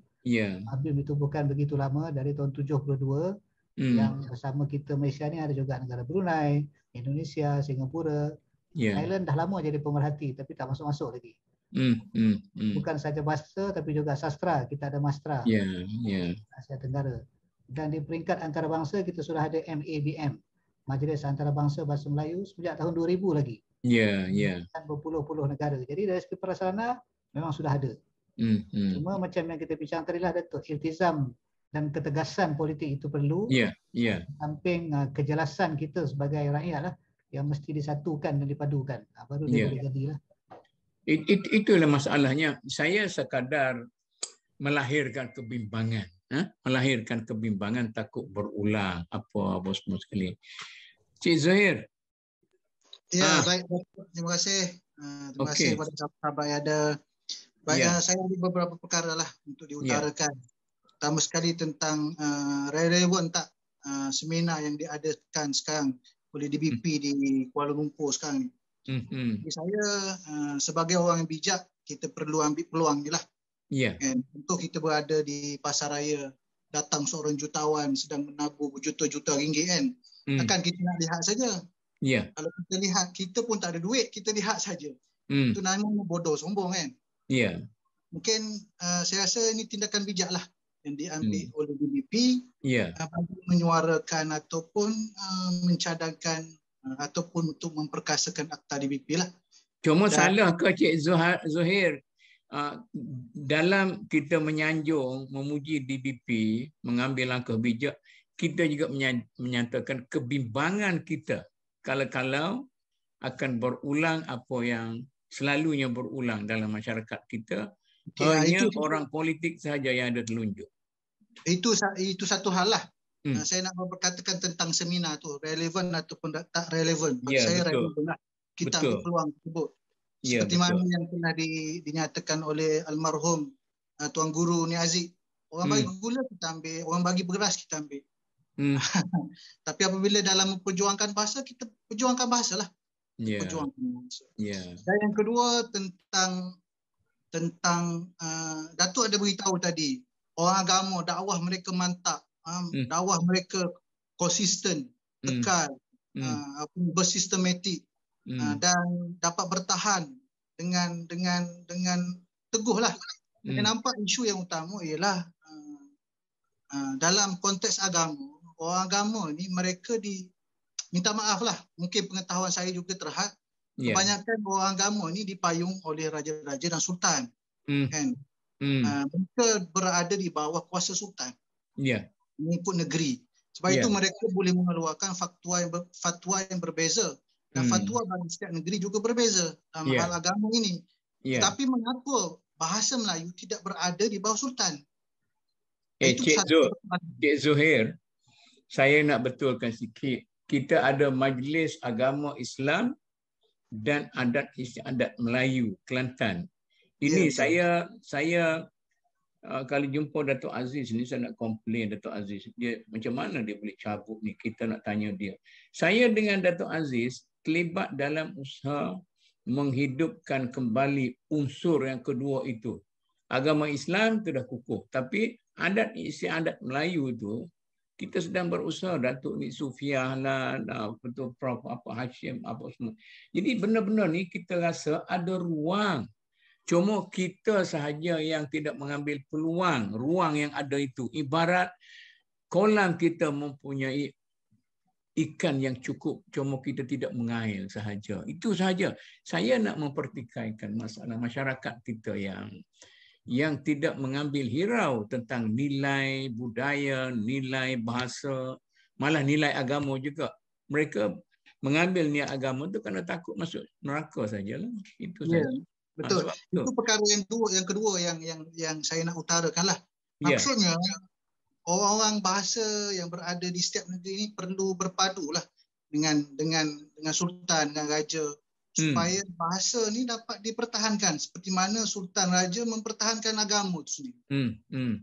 Itu perkara yang kedua. Dan perkara yang ketiga tentang nilai ni, saya rasalah, ini pandangan saya, kita perlu ada asabiah bahasa tu. Bahasa kenegerian tu sendiri. Daripada bahasa kenegerian itulah lahirnya rasa jati diri kita, rasa milik kita, kepunyaan kita kepada bahasa kita. Dan apabila kita sayang bahasa, contoh saya Kelantan, saya sayang bahasa Kelantan. Pandai kecik Kelantan lagi ke? Oh, kata. Apa tu? Pandai kau kecik Kelantan lagi? Oh, bolehlah sikit-sikit, slow-slow. Okeylah, okey, tak apa. Pokok tu bolehlah. Okay, contoh dalam asabiah kenegerian dari segi bahasa, dia boleh membentuk jati diri kita. Jati diri kita. Kita rasa sayang pada bahasa negeri kita. Apabila kita rasa sayang bahasa negeri kita, kita nak bertutur bahasa negeri kita. Walaupun di mana kita berada. Terutamanya apabila kita berada dalam kelompok kita dan juga kita balik kampung. Dan lama-kelamaan, bila kita rasa sayang pada bahasa negeri, bahasa negeri ini sebahagian daripada bahasa Melayu. Apabila kita sayang bahasa negeri kita, secara automatik kita sayang pada bahasa Melayu.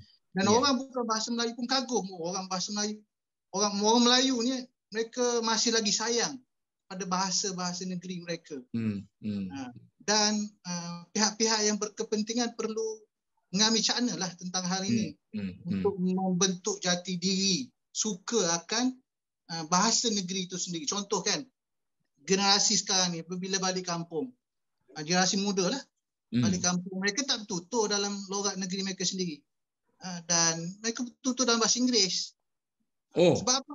Sebab tidak ada rasa jati diri terhadap negeri sendiri. Bahasa negeri sendiri.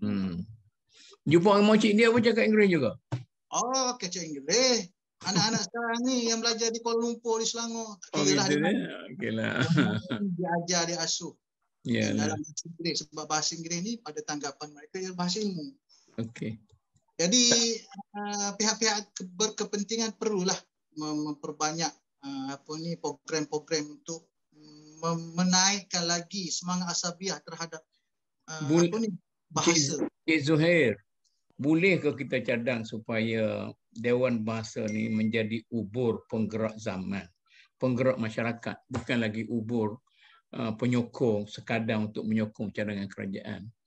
Bergerak sebagai satu gerakan budaya, gerakan apa semua sekali. Orang politik tu orang politik lah. Kita pun tahu orang politik sedang hancur dalam perbalahan politik masing-masing. Boleh. Saya tengok, boleh? Boleh. Pertama sekali anggota DBP itu perlu ramai. Kita kena faham sendiri anggota DBP itu ada berapa orang dan pelbagai program, pelbagai perkara yang perlu mereka laksanakan dan mereka tak cukup tangan. Begitu juga dengan peruntukan keuangan. Perlu sesuai lah dengan apa yang kita harapkan kepada mereka. Jadi saya rasa kalau DBP mempunyai kaki tangan yang ramai, rasa mereka juga berkobar-kobar untuk melaksanakan, untuk mempertabatkan bahasa ni. Kalau mereka diberi pertukaran yang banyak setiap tahun, saya rasa mereka lebih bersemangat, lebih bertanggungjawab. Betul tak Encik Johari? Saya rasa DBP sendiri ni dari segi kaki tangan pun berkurang tidak cukup lah dari segi sumber manusia itu sendiri. Begitu juga dari segi peruntukan lah. Itulah kekangan yang saya nampak lah dari segi peribadi saya. Tangan dia DBP ni dia jadi macam tangan Tuhan Hindu. Ada 8, 12. Seorang tu kena buat 10, 15 kerja. saya saja nak cocok apa tu Cik Jo sikitlah. Itulah. Mungkin perkara ni perlu dibangkitkan lah. Bukan sekadar memperjuangkan bahasa. DBP itu sendiri perlu memperkasakan organisasi DBP. Minta buka sumber manusia yang ramai. Jadi Perdana Menteri kena bagilah tu dah. Ahli lembaga perlu kemukakan lah. Inilah masanya. Tak payah. Takkan Perdana Menteri tak faham. Bagilah kepada DBP tu. Bila Perdana Menteri nak bercakap, nak memperkukuhkan bahasa di peringkat kebangsaan, tak payahlah orang minta, terus bagilah sebagai Perdana Menteri. Begitu kan? Datuk pun faham kan, Perdana Menteri orang politik. Dan mereka sendiri pun, yalah, seperti kita sedia maklum lah. Kan? Pula. Jadi adalah orang yang perlu menyampaikan perkara ni, memberitahu situasi yang sebenar. Kalau ada nasib, mungkin cadangan diterima. Dan kalau Perdana Menteri sekarang ni betul-betul seorang yang mendukung bahasa, mungkin beliau terbuka menerima cadangan tersebut dan memberi peruntukan ataupun buat tindakan yang sewajarnya lah. Betul. Itu saya kata penting kita mengambil peluang ni. Relevan sangat kita mengambil peluang. Okey. Cik Arun minta jalan. Cik Arun minta jalan. Datuk. Tanya sikit Datuk. Nanti siapa nak tanya ni? Saya Hifzan. Cik Maizan. Maizan ha. Okey. Saya tanya sikit. Istilah kita cukup tak untuk menulis buku-buku antarabangsa ni? Maksud saya kata kalau kita tengok di kedai-kedai buku pun actually banyak kan buku agama je actually. Buku-buku berkaitan dengan buku strategi ke marketing ke bisnes ke actually tak banyak buku berkaitan dengan buku-buku macam ni. Even though kalau kita baca buku daripada terbitan DBP pun bahasa-bahasa yang ada pun macam jargon untuk kita fahami lah. So bila saya beli satu buku daripada DBP pun, even though kita orang dalam bidang bisnes, saya dalam degree engineering, master in business. Even kita orang dalam nak baca buku tu pun macam tak faham untuk memahami istilah-istilah yang ada. So bagi saya istilah tu pun tak nak cun dah. Sebab itu saya pernah buat satu macam nak tulis jugalah berkaitan dengan perindustrian dengan bisnes. Bila nak tulis karang start tu macam saya fikir balik last kali tulis bahasa Inggeris juga.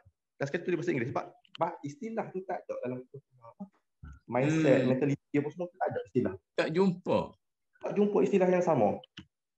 Even though saya pun sendiri pun bukan kata lah bodoh sangat, tapi masuk kata bila nak tulis. Yalah. Tak jumpa ayat. Tapi mengikut Cik Jo tadi, bagi tahu Cik Jo, katanya dah selesai dah dari segi itu dah pembangunan bahasa tu. Okey, terima kasih Datuk. Sebenarnya kita bincangkan tiga perkara ni semuanya subjektif. Dalam pengurusan memanglah keuangan dan juga sumber manusia itu perlu.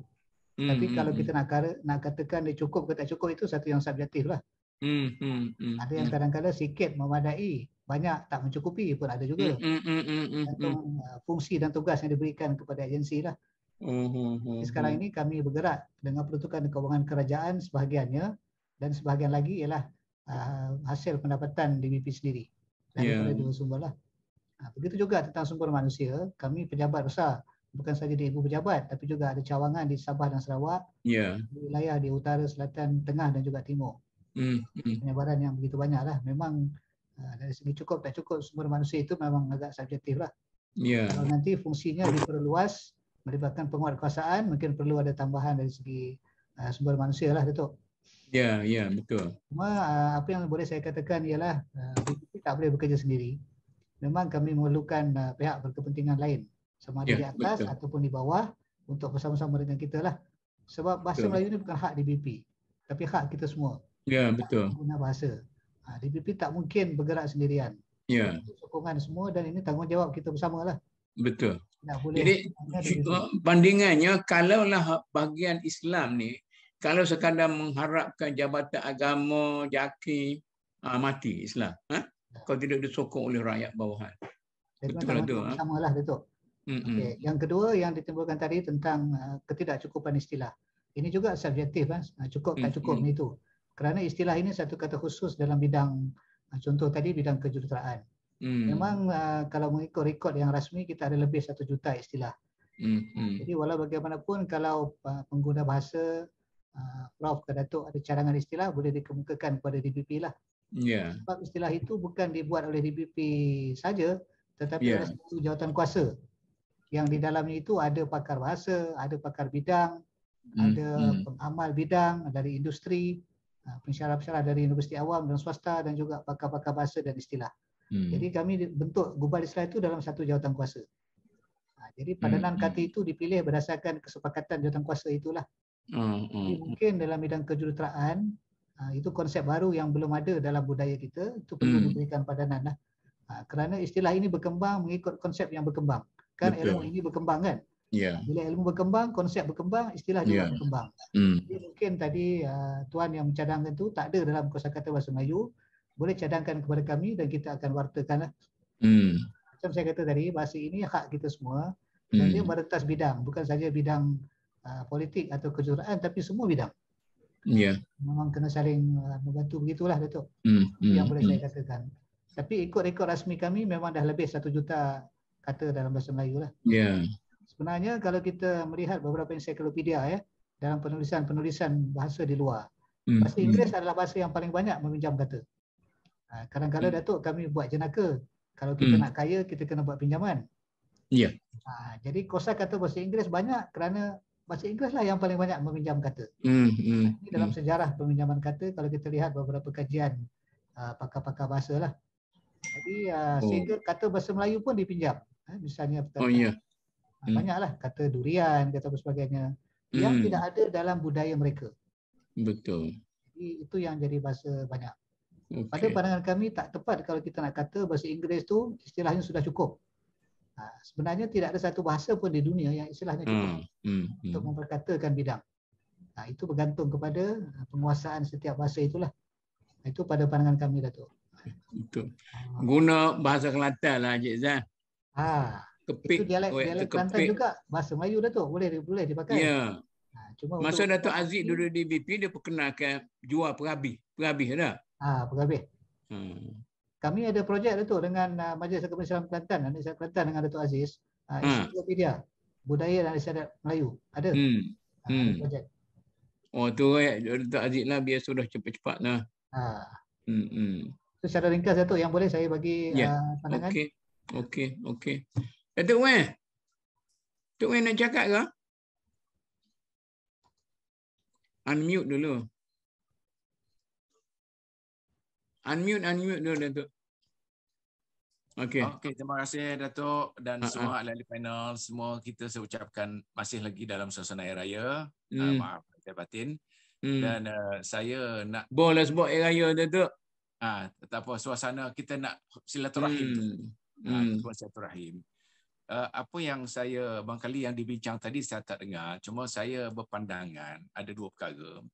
Satu, kalau hal bagaimana kita nak mempertabatkan bahasa Melayu lah, kata bahasa Malaysia ni, dalam 2 konteks lah. Satu konteks Malaysia dan 2 di antarabangsa. Tapi saya perhatikan bahawa kalau di Instituti Pengajian Tinggi yang benar-benar ikut pengajian bahasa ialah orang bukan Melayu. Itu kelayakan mereka lebih tinggi kalau berbanding orang Melayu sebab dia rasa bahasa ibunda dia. Dari segi gramatikalnya, sebab kita tengok ramai di antara anak-anak yang Cina sebagainya, kalau dalam peperiksaan mereka tinggi dapat markahnya. Sebab mereka bukan saja untuk menguasai bahasa itu sendiri, tetapi mereka menjadikan satu budaya pembelajaran bahasa itu yang dicadangkan supaya dijadikan sebagai pengantar khusus bahasa Melayu di mana-mana institusi pengajian tinggi. Itu satu. Yang kedua, saya semesti terfikir lagi lah pemikiran penjajahan di kalangan masyarakat kita di Malaysia ni. Kadang-kala bercakap dengan anak di kedai, kan? Istilah-istilah bahasa Inggeris tu masih diguna lagi di kedai mamak pun dengan anak kecil tu kononnya. Jadi masih mereka mengagung-agungkan penggunaan bahasa Inggeris. Dan untuk kita membudayakan keseluruhan benda begini kena ada kempen lah, kempen yang berterusan. Kalau dulu kempen bahasa kebangsaan kita ada, tapi nampak sekarang ni agak hambar sikit. Saya rasa kita hidupkan kembali, terutama sekali generasi baru ini, yang mana mereka penggunaan bahasa Tambah lagi kalau dia belajar di international school, anak-anak dia lebih banyak menguasai bahasa Inggeris daripada menguasai bahasa-bahasa. Sebab itu saya setuju pada Datuk sebut tadi yang kata bahasa Kelantan. Kalau di RTM negeri, dia ada pukul 2 petang ke atas tu ialah bahasa, kalau di Kelantan akok ya. Apa khabar orang kampung. Itu bahasa daerah. Sebab penguasaan bahasa itu mendapat sambutan menggalakkan. Dan dari segi revenue pun kepada mereka yang untuk membuat sport buy ke sebagainya tinggi iklan pada ketika itu. Jadi mereka mengagungkan bahasa tempatan. Jadi kalau dalam konteks ini cuba kita fikirkan kita perlu kerapkan ada kempen-kempen seumpama itu untuk menyedarkan masyarakat, malah kita nak jadikan satu budaya memperkasakan bangsa kita seperti Indonesia. Orang Cina orang apa cakap bahasa Indonesia degah. Tapi kita tidak ya. Jadi saya rasa bagaimana, bukan nak tiru dia, tapi bagaimana mereka boleh mempertahankan status quo bangsa Indonesia itu sendiri, mempertahankan bahasa Indonesia. Okay, terima kasih Datuk. Okey, terima kasih. Wok nak cakap apa Wok? Okey. Cik Arun nampak tadi yang kita tunggu ni. Macam mana ni? Okey Datuk. Ya. Persoalan sekarang ni dari segi maksudnya sudut keazaman politik. Yang kita lihat ahli-ahli politik ni agak daripada dulu sampai sekarang mengambil masa yang panjang untuk nak melihat tentang keberkesanan peranan Dewan Bahasa dengan penggubalan akta yang memberi kuasa yang lebih kepada meningkatkan keberkesanan ataupun peranan. Cuma kita bercakap ini dari sudut orang biasa daripada luar. Tetapi dalam konteks politik, kita tidak tahu apakah sebenarnya pada pemikiran orang politik tentang implikasi dari segi memartabatkan bahasa Melayu ataupun yang melibatkan penggubalan akta dan sebagainya. Kemungkinan di sana ada penentangan-penentangan daripada pihak-pihak yang lain. Sama ada daripada komponen parti kerajaan ataupun di luar parti kerajaan ataupun oleh pihak-pihak lain lah yang berkepentingan. Jadi adakah dalam konteks ini sikap acuh tidak acuh kerajaan yang begitu lambat untuk bertindak sehingga Perdana Menteri baru-baru menyuara dalam beberapa hari yang lepas itu. Soalnya sekarang ini pada pandangan orang politik implikasi yang kemungkinan kita tidak tahu, kemungkinan orang yang berada di posisi seperti mana Cik Joe tadi itu kemungkinan melihat dari sudut sisi-sisi yang kita tidak nampak. Jadi itu mungkin boleh saya nak tanya Cik Joe lah tentang persoalan ini. Sila. Itu persoalan tadi lah. Maksudnya adakah implikasi politik sebenarnya sehingga kerajaan begitu lama mengambil masa untuk memperkasakan bahasa Melayu ini dari segi peranan, dari segi maksudnya penggubalan akta jadi dari segi pandangan orang politik kemungkinan dia tak sama dengan kepentingan kita. Mereka ada kepentingan tertentu betul. Jarun. Ya. Saya berseluruh bewok lah katakan. Okey. Kalau orang ekonomi kaitkan bahasa dengan ekonomi, dia sokonglah. Orang politik kaitkan bahasa dengan undi, vote, dia sokonglah. Mana cakap senang sajalah, tak ada masalah. Cuma bagaimana kita nak translatekan bahasa tu dalam bentuk peti undi, satu hal lagi. Itu tolong tadilah jawab apa tadi? Siapa dia tadi? Jawab tu. Ya, betul tu. Kalau kita lihat mana-mana negara pun, kalau kita sebut tentang perancangan bahasa, kita tak dapat pisahkan diri kita dengan kerajaan. Itu perkara pertama yang mesti kita jelaslah. Jadi dalam hal ini, kalau DBP ini nak bergerak sebagai agensi perancangan bahasa, memang dia kena bersandar dengan kerajaan. Jadi dengan ketegasan yang Mohd PM yang ada sekarang ini, kita DBP memang yakin kita akan teruskan. Kami tidak membaca apa yang ada di belakang daripada keputusan itu. Kita membaca apa yang ada di depannya saja dan kita lihat ini bagus ni. Bagus ni. Jangan duk fikir masalah dalam lubuk hati orang tu. Kita melihat peluang yang baik kepada DBP untuk kita teruskan perjuangan kita. Kerana kita tunggu dah lama dah, lebih 66 tahun. Perjuangan bahasa ini kalau ikut umur DBP lah, dari ditubuhkan tahun 56. Dan sekarang ini sampai saat dan ketikanya kita perlu teruskan. Jadi kita teruskan. Bahkan kita sambut dengan cepat, kita tubuhkan satu pasukan untuk kita bina draft akta itu misalnya, dan juga usaha-usaha plan strategik untuk pengantarbangsaan bahasa Melayu. Jadi sepatah kata orang, Datuk, kalau dah ayah beri laluan, kita anak kena cepat ambil peluang. Jangan fikir yang lain lah. Kami fikir kita akan teruskan perjuangan bahasa. Itu pikiran juru acara tadinya. Okey. Itulah, Datuk. Itu pandangan kami. Kerana bahasa ini milik semua orang. Bidang politik saja, bidang ekonomi, bidang kejuruteraan dan semua. Kita bekerja merentas bidang.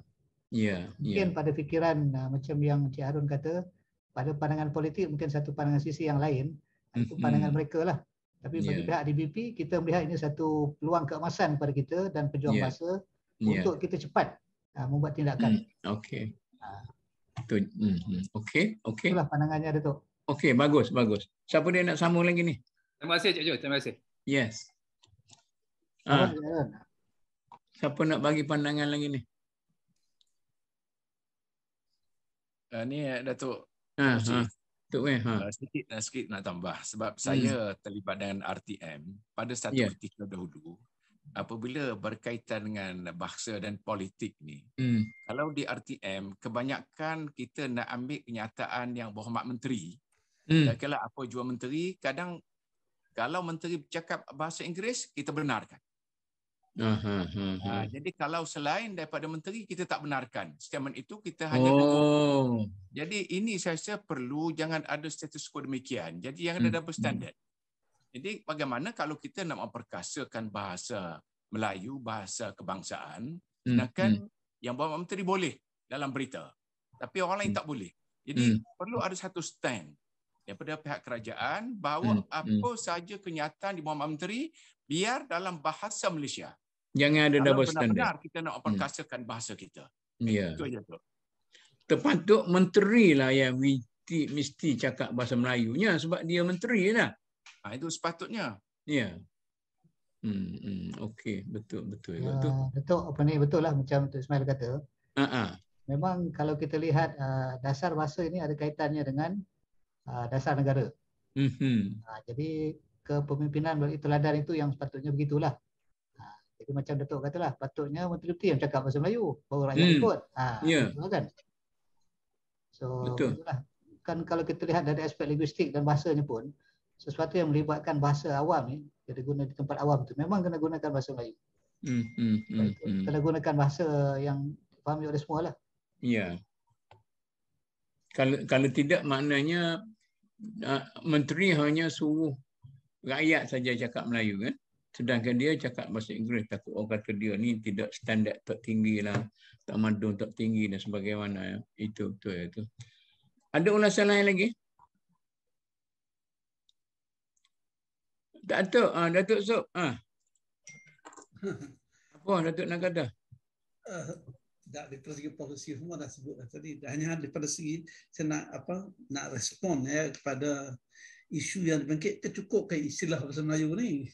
Dan ini selalu ditanya dalam sains. Sebenarnya istilah dah ada. Tapi sebab kita tak pernah guna. Jadi dia nampak macam terasing. Tapi kalau kita selalu guna, dia tak terasing lah. Contohnya dalam elektronik, saya di fizik, dia contoh dalam bidang sains lah. Tadi bidang ekonomi. Dulu kita cari-cari istilah noise. Noise ni kita di luar ni memang bising lah. Tetapi dalam signal yang datang daripada gelombang macam radio, itu juga noise. Jadi kita kata nak sebut noise tu bising ke apa? So ketika itu kita bincang, kita cari istilah yang paling dekat dan kita cari istilah yang digunakan oleh orang tempatan. Jadi pada masa itu diperkenalkan bising, hingar. Jadi hingar ni ada beza antara hingar dengan bising. Hingar untuk electronic noise, untuk bising yang dikeluarkan oleh kerana adanya kita kata sambungan yang tak betul elektronik tu. Jadi macam radio kita buka dia tak betul stesen sangat, dia bising-bising. Itu dengar. Jadi bila digunakan, okey, dah terima banyak. Jadi saya ingat tak jadi isu dalam istilah ni. Dia sebut oleh Tuan Haji Johari ni memang dah ada. Yang keduanya ialah istilah ini dia dinamik sifatnya sebab ilmu bersifat dinamik. Jadi bila ilmu bersifat dinamik, maka dia terus bergerak. Sains juga bersifat dinamik, ekonomi juga bersifat dinamik. Benda-benda yang dulunya tak ada, sekarang ada. Kita kenal dan kita melihat perkara ini daripada segi sebab dia nama saja. Segi bagaimana penggunaannya yang membolehkan orang tempatan guna. Misalnya, dulu istilah kuantum, ini istilah kuantum ni baru, tak sampai 100 tahun lagi. Tak ada kuantum dulunya, tapi diperkenalkan kerana dalam fenomena fizik ini ada dua isu, iaitu keberadaan sesuatu benda yang kecil ni seperti atom, elektron ni tak boleh ditentukan. Maka mekanik klasik Newtonian tak boleh digunakan. Jadi istilah lama-lama tu perlu digunakan dalam istilah baru. Jadi dua gabungan di antara yang disebut gelombang dengan juga satu lagi disebut sebagai ketidaktentuan objek itu, maka datanglah satu konsep disebut bahawa mekanik kuantum. Okey, Datuk. Macam ni. Kita katalah saya bawa satu andaian. Istilah tu banyak dan begitu banyak sekali. Cuma banyak daripada istilah itu menganggur. Tidak diberi tugas, tidak digunakan. Maka dia pun jadi istilah yang mandul, tidak mengembang. Macam mana kita nak atasi dua istilah? Sebab kita tak guna, yang saya nak sebut itu. Iyalah. Sebab kita tak mahu guna, kita cipta istilah itu elok-elok. Tiba-tiba kita tuan guna bahasa Inggeris. Jadi istilah yang kita cipta tadi terbengkalai. Saya sebut malas yang sekarang ni. Istilah maklumat, tengoklah akan hilang. Semua orang guna info. Boleh saya belajar sikit di sini dalam ruang ni 1-2 minit ni. Istilah ni dia boleh berkembang dalam bentuk yang begitu mekanikal, kita cipta, ataupun dia boleh berkembang sendiri. Kita kena guna. Berkembang sendiri. Dia kena berguna, dan bila kita guna, mana lebih baik istilah yang dicipta kemudian disimpan dalam buku ataupun istilah yang dikembangkan oleh penulis sendiri? Penulis tak menggunakan istilah dia. Mungkin dia menggunakan istilahnya macam orang Kelantan tadi kan, katakanlah saya pun apabila dah tak ada sangat digunakan istilah, tapi kemudian dia terang orang lain. Tetapi istilah yang kita dah terima, misalnya perkataan maklumat. Cuba Datuk tengok istilah ni. Semua informasi. Sedangkan kita tahu root word, kata dasar kepada maklumat itu maklum. Sedangkan kata dasar kepada information itu informasi, inform, somebody telling you. Maknanya agak berbeza. Tetapi hari ini kita tak guna perkataan maklumat. Cuba Datuk tengok di television ke apa, even nak sebut maklumat banjir, dia sebut info banjir. Info, semua info. Jadi kita sebenarnya kita orang kita keluarkan istilah itu. Istilah-istilah yang maknawi macam ini bahaya. Sebab dia ada identiti dia sendiri. Sebab maklum ini berasal daripada kata ilmu. Perkembangan tu. Jadi ilmu ini mesti datang daripada sumber yang benar. Kepada kebenaran kita itu Al-Quran dan Sunnah. Sedangkan informasi, somebody telling you, tak mestinya daripada yang wahyu itu tak boleh terima. Jadi makna dia berbeza. Jadi sebab itu saya melihat bahawa kalau kita tak guna istilah ini dalam bidang ekonomi, banyak kita perkenalkan istilah-istilah yang misal saya pun tak sebut tak nira, tapi perkataan mudharabah semuanya itu kita perkenalkan. Dan bila kita kenalkan, makna itu berbeza dengan bisnes yang dilakukan dengan riba tadi, yang tidak berkonsepkan Tuhan tadi. Jadi bila kita orang yang dah lama duk belajar ekonomi konvensional ni, ekonomi sekular ini, tiba-tiba nak belajar ni, dia rasa kekok. Memanglah kekok. Tapi dia kena faham bahawa ini adalah pembangunan khazanah ilmu kepada dia sepatutnya. Jadi samalah peristiwa ni dalam konteks yang lebih luas, yang kami cuba nak membawa kembali sains dalam acuan Islam, sains yang tidak sekular, sebagaimana yang telah diajukan oleh ahli-ahli sains awal seperti Al-Biruni, Ibn Haytham dan sebagainya, menggunakan istilah itu. Jadi tak akan terbangun ini kalau sekiranya Datuk, istilah pengalaman saya di Istak lah, Pak orang cudik-cudik kan, masa saya diberi tugas untuk mengurus, yang saya herannya, dia tidak berjaya menggabung jalinkan antara dulu dan kini. Kalau dia cakap tentang Bairuni pada seada-adanya pada waktu itu. Dia tidak boleh menurunkan ilmu Al-Bairuni itu kepada alam sekarang. Saya rasa takut istilah pun macam tu juga. Mereka mencipta istilah-istilah tetapi gagal menurunkan istilah itu kepada alam yang nyata, tak landing dalam masyarakat penulisan. Macam mana nak buat? Datuk Muzi, Datuk. Ya. Apa ni? Maaf Datuk, ni perbincangan ni menarik. Okay. Perbincangan ni menarik tu. Salah. Tapi saya nak mohon undur diri sebab ada satu majlis lain. Okey. Tak apa. Terima kasih atas kedatangan dan memberi sokongan kepada perbincangan ini. Kita jumpa lagi tu dalam sesi yang lain. Okey, insya-Allah. Bagi penutup, saya nak respon pendek saja. Okey, silakan. Istilah itu hanyalah satu lambang linguistik kepada satu konsep. Jadi apapun nama yang kita beri, dia bergantung pada pemakaiannya oleh pengguna lah. Ya. Sebagai contoh, kalau gelas itu kita namakan dia sebagai cawan, sampai sekarang lah kita panggil gelas itu sebagai cawan. Itu juga kalau cawan kita panggil gelas, sampai sekarang kita panggil gelas. Dia hanya lambang saja berdasarkan konsep yang ada. Jadi kalau konsep berkembang tu, istilah juga akan berkembang dan berubah.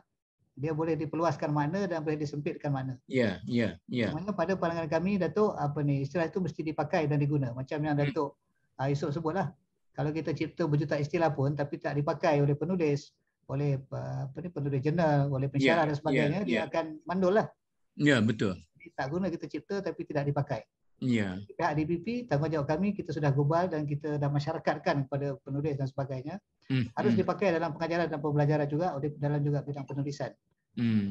Begitulah pandangan ringkas, Datuk. Okey. Kita jumpa lagi, Datuk. Terima kasih banyak. InsyaAllah kita jumpa lagi. Terima kasih banyak, Datuk.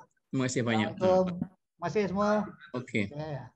Datuk, saya tertarik juga dengan istilah-istilah ni. Sungguh saya punya pengalaman sedikit dalam penterjemahan dan editing. Misalnya saya bagi contoh penggunaan istilah dari bahasa Arab, khalwat. Berkhalwat. Pada asalnya berkhalwat itu dia sangat positif. Tapi dalam istilah sekarang ni yang digunakan mengikut konteksnya, dia adalah sesuatu yang negatif.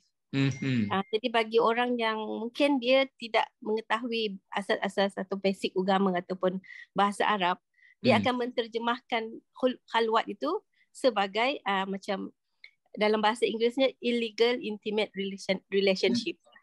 Jadi saya pernah melalui perkara-perkara seperti ini, jadi maknanya istilah tu dia mengikut konteks. Bagaimana dia digunakan dan kesesuaian dia penggunaannya. Sama juga lah dalam masa sekarang ni close. Misalnya CLOS ini close. Yang ada memaknakan dia sebagai tutup ataupun yang dalam konteks yang lain sebagai rapat. Dalam kita punya endemik ni COVID-19, close contact tu maknanya hubungan rapat. Tapi bila diterjemahkan salah, dia akan mengatakan tutup hubungan. Jadi dia tidak akan dapat COVID tu kerana dia menutup hubungan itu. Jadi penggunaan istilah tu amat penting mengikut konteksnya. Boleh saya tanya sikit? Ya. Sebagai seorang yang selalu menjadi editor di Brunei itu, boleh ke editors memainkan peranan mereka supaya istilah-istilah itu diguna oleh penulis? Maknanya kalau dia dapat, dia kata ni ada istilah tapi penulis tak guna, dia editor bahasa dia masukkan situ. Adakah boleh? Macam dia. Ya, betul.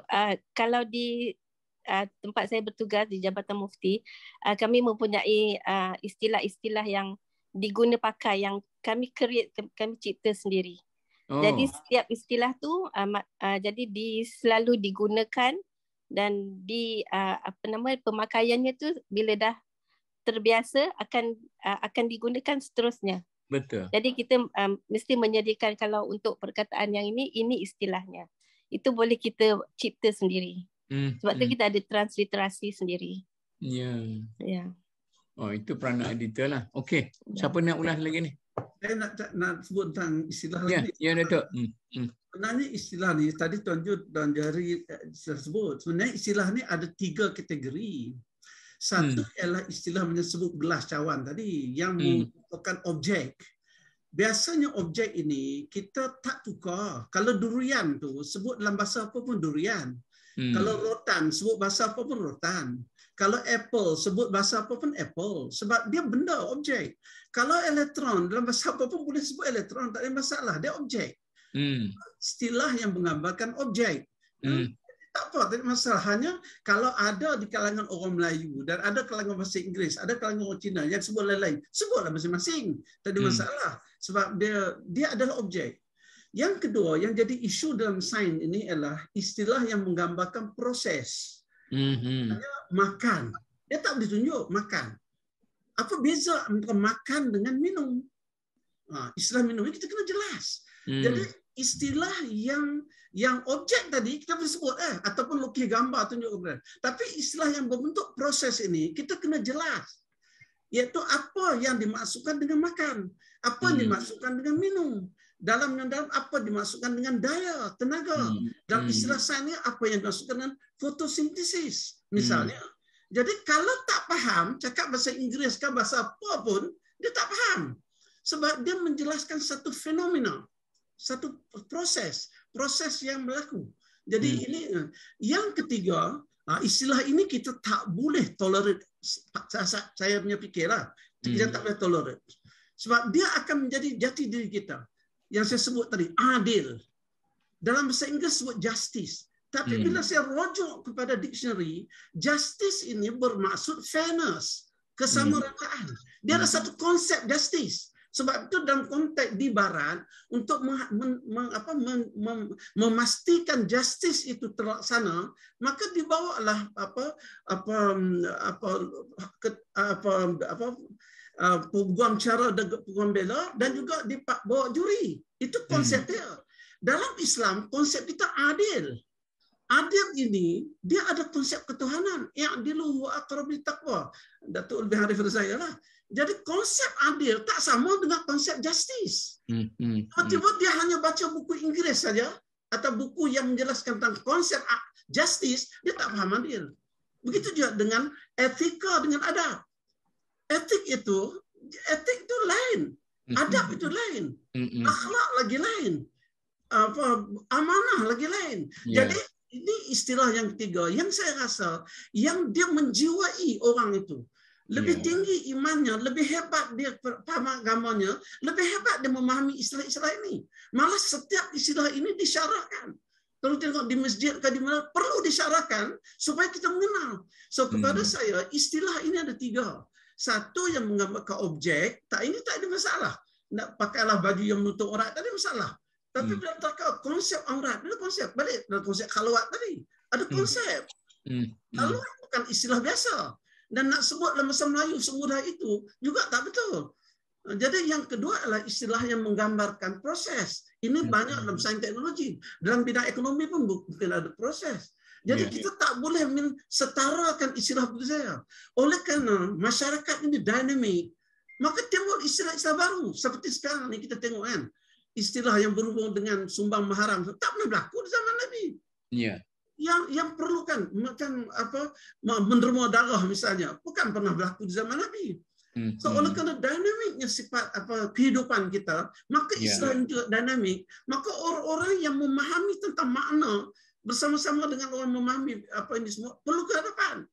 Sebab tu bila kita menggunakan bahasa Melayu, saya nak sebut ini kepada saya, Allah Alam lain. Saya bukan hanya menggunakan bahasa Melayu per se, maksudnya bahasa Melayu itu untuk menyampaikan semangat. Tapi dalam bahasa Melayu itu mengenangi nilai Rabbani, nilai ketuhanan yang cukup tinggi.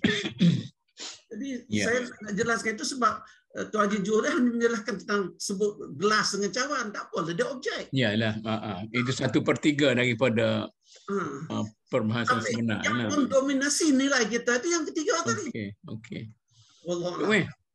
Betul. Kata apa lagi? Sikit je berkaitan istilah ni sebab saya rasa apa bentuk istilah ialah mesti bergantung pada konteks. Contoh, bersih dan suci. kita lihat bahawa air musta'mal itu ia bersih tapi tidak suci untuk menyucikan. Tengok dua berbeza. Kalau dalam konteks yang berkaitan keagamaan, makna bersih itu belum tentu lagi suci. Jadi saya rasa dalam konteks, jadi istilah-istilah ini perlu dipahami. Kalau tidak, orang awam, orang tak faham. Kalau kita guna istilah demikian, dia ingatkan secara umum. Walhal dari segi hukum, sebab ada kaitan dengan hukum situ tu. Itulah itu contoh sikit tu. Betul. Jadi itulah jadi perbincangan kita, maksud kita menggunakan tajuk ini ialah supaya saya lah bagi diri saya kan, saya ada rasa kebimbangan bahawa kita hanya react kepada orang politik. Yang paling jahat sekali ialah sekadar untuk mengambil hati orang politik. Itu sikap yang paling tak senonoh. Jadi kerana kita menyokong orang politik, Perdana Menteri pula tu, mungkin kita akan dapat satu mile untuk kita, kepentingan diri sendiri. Yang kedua, orang yang hanya tahu bertindak secara reaktif, tidak proaktif. Jadi dia hanya duduk diam, ada menyanyi baru dia react. Itu orang kata satu sikap dan satu pemikiran dan sikap yang tidak membantu untuk memajukan bangsa kita. Kita nak orang yang betul-betul proaktif. Jadi yang ni yang kita nak cuba bincangkan tadilah. Jadi kalau kita haraplah, kita harap Dewan Bahasa tidak sekadar react kepada apa yang dibangkitkan oleh Perdana Menteri, terutama sekali apabila ada sesuatu yang menjadi latar belakang kepada lahirnya reaksi Perdana Menteri. Bukan inisiatif daripada Perdana Menteri, lahirnya reaksi. Mana bagi saya Perdana Menteri sendiri itu bukan suatu apa yang dibuat oleh Perdana Menteri bukan suatu benda yang hanya juga reaktif kepada sesuatu yang lain. Itu yang. Jadi reaktif terhadap reaktif, maka kalau 3-4 kali reaktif, maka usaha kita hanya sekadar menjadi buih yang dapat dilihat di permukaan air, tetapi di dasarannya tidak ada perubahan. Itu yang saya bimbang. Jadi kita pun biasa dengan institusi dalam masyarakat kita. Dan kita doakanlah mudah-mudahan terjadi apa yang kita harapkan. Kau macam mana Cik Arun? Nampak Cik Arun gelisah nak bagi komen tu. Bagikanlah komen Cik Arun. Tak ada komen tu, cuma pandangan-pandangan yang amat bernilai daripada Profesor Datuk tadi, Datuk Ismail dan juga Puan Siti Alawiyah. Cuma kita melihat dalam konteks perbincangan ini mungkin kita jelas ya daripada idea-idea tadi itu yang penting bagaimana keazaman politik itu ya itu jelas. Kalau tidak ada, maksudnya kalau kita tersekat ke situ, bermakna apa yang kita bincang dia akan tinggal perbincangan ya selama-lamanya. Jadi sekarang ini kita sedang diuji tentang keazaman politik. Jadi di situlah kita nak melihat sejauh mana ahli-ahli politik ini ya tidak mengulangi pendirian-pendirian yang lama yang apabila sesuatu tindakan itu dia tidak membawa keuntungan, dia dapat diterjemahkan kepentingan dia di peti undi, bermakna dia akan bersikap sambil lewat sahaja. Jadi kita yang di bawah ini dari segi pejuang-pejuang bahasa, academician, ahli-ahli akademik dan sebagainya, Dewan Bahasa, menyediakan kerangka-kerangka yang bagi melancarkan hasrat Perdana Menteri itu ya untuk sampai kepada maksud sebenarnya apa yang kita sedang bincangkan. Jadi misalnya saya nak tanya Cik Arun, bagaimana caranya kita nak mempertingkatkan reaksi Perdana Menteri yang telah mencadangkan supaya di antara bangsakan bahasa Melayu itu, bagi saya bukan suatu aksi yang original, tetapi reaksi terhadap sesuatu yang lain. Bagaimana kita nak mengambil peluang mempertingkatkan reaksi itu sebagai suatu azam yang kukuh untuk Perdana Menteri sendiri.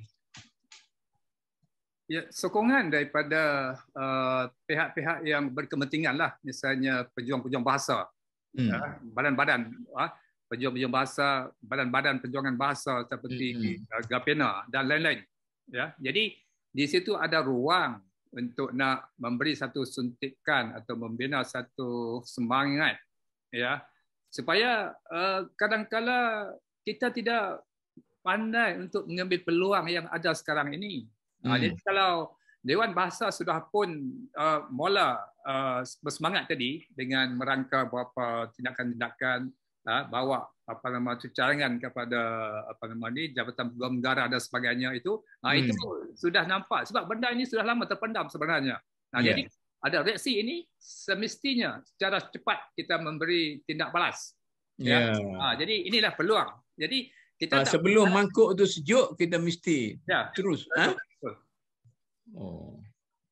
Okeylah. Ada siapa lagi nak tambah? Kalau tak tambah, tak puas hati, saya rasa okey dah. Kita telah berbincang dengan panjang lebar dan kita mengharapkan, mendoakan kepada Allah Subhanahu Wa Taala supaya Dewan Bahasa diberi taring, dan Dewan Bahasa dengan taring itu akan mempunyai azam yang lebih tinggi, dan mudah-mudahan khalayak bahasa dan sastra di kalangan masyarakat kita mempunyai keazaman yang kuat dan tidak lagi akan dikongkong oleh sindrom bisu sebagaimana yang ternyata dalam sehari dua ini, tidak seperti pejuang-pejuang bahasa yang lalu yang sudah cukup kecewa dengan kegagalan demi kegagalan dan macam sudah tidak lagi percaya kepada apa-apa kenyataan yang baru dengan tuduhan bahawa ini adalah sekadar suatu kenyataan politik yang bertujuan untuk mencari political mileage dalam masyarakat kita. Kita harap benda ini akan menjadi kenyataan yang sebenarnya, bukan satu mimpi ataupun angan-angan sahaja. Dengan itu saya sudahilah perbincangan kita ini dengan ucapan wabillahi taufik, dan sekali lagi mengucapkan terima kasih kepada sokongan semua mereka yang hadir. Wa akhiru da'wana alhamdulillahi rabbil alamin. Wassalamualaikum warahmatullahi wabarakatuh.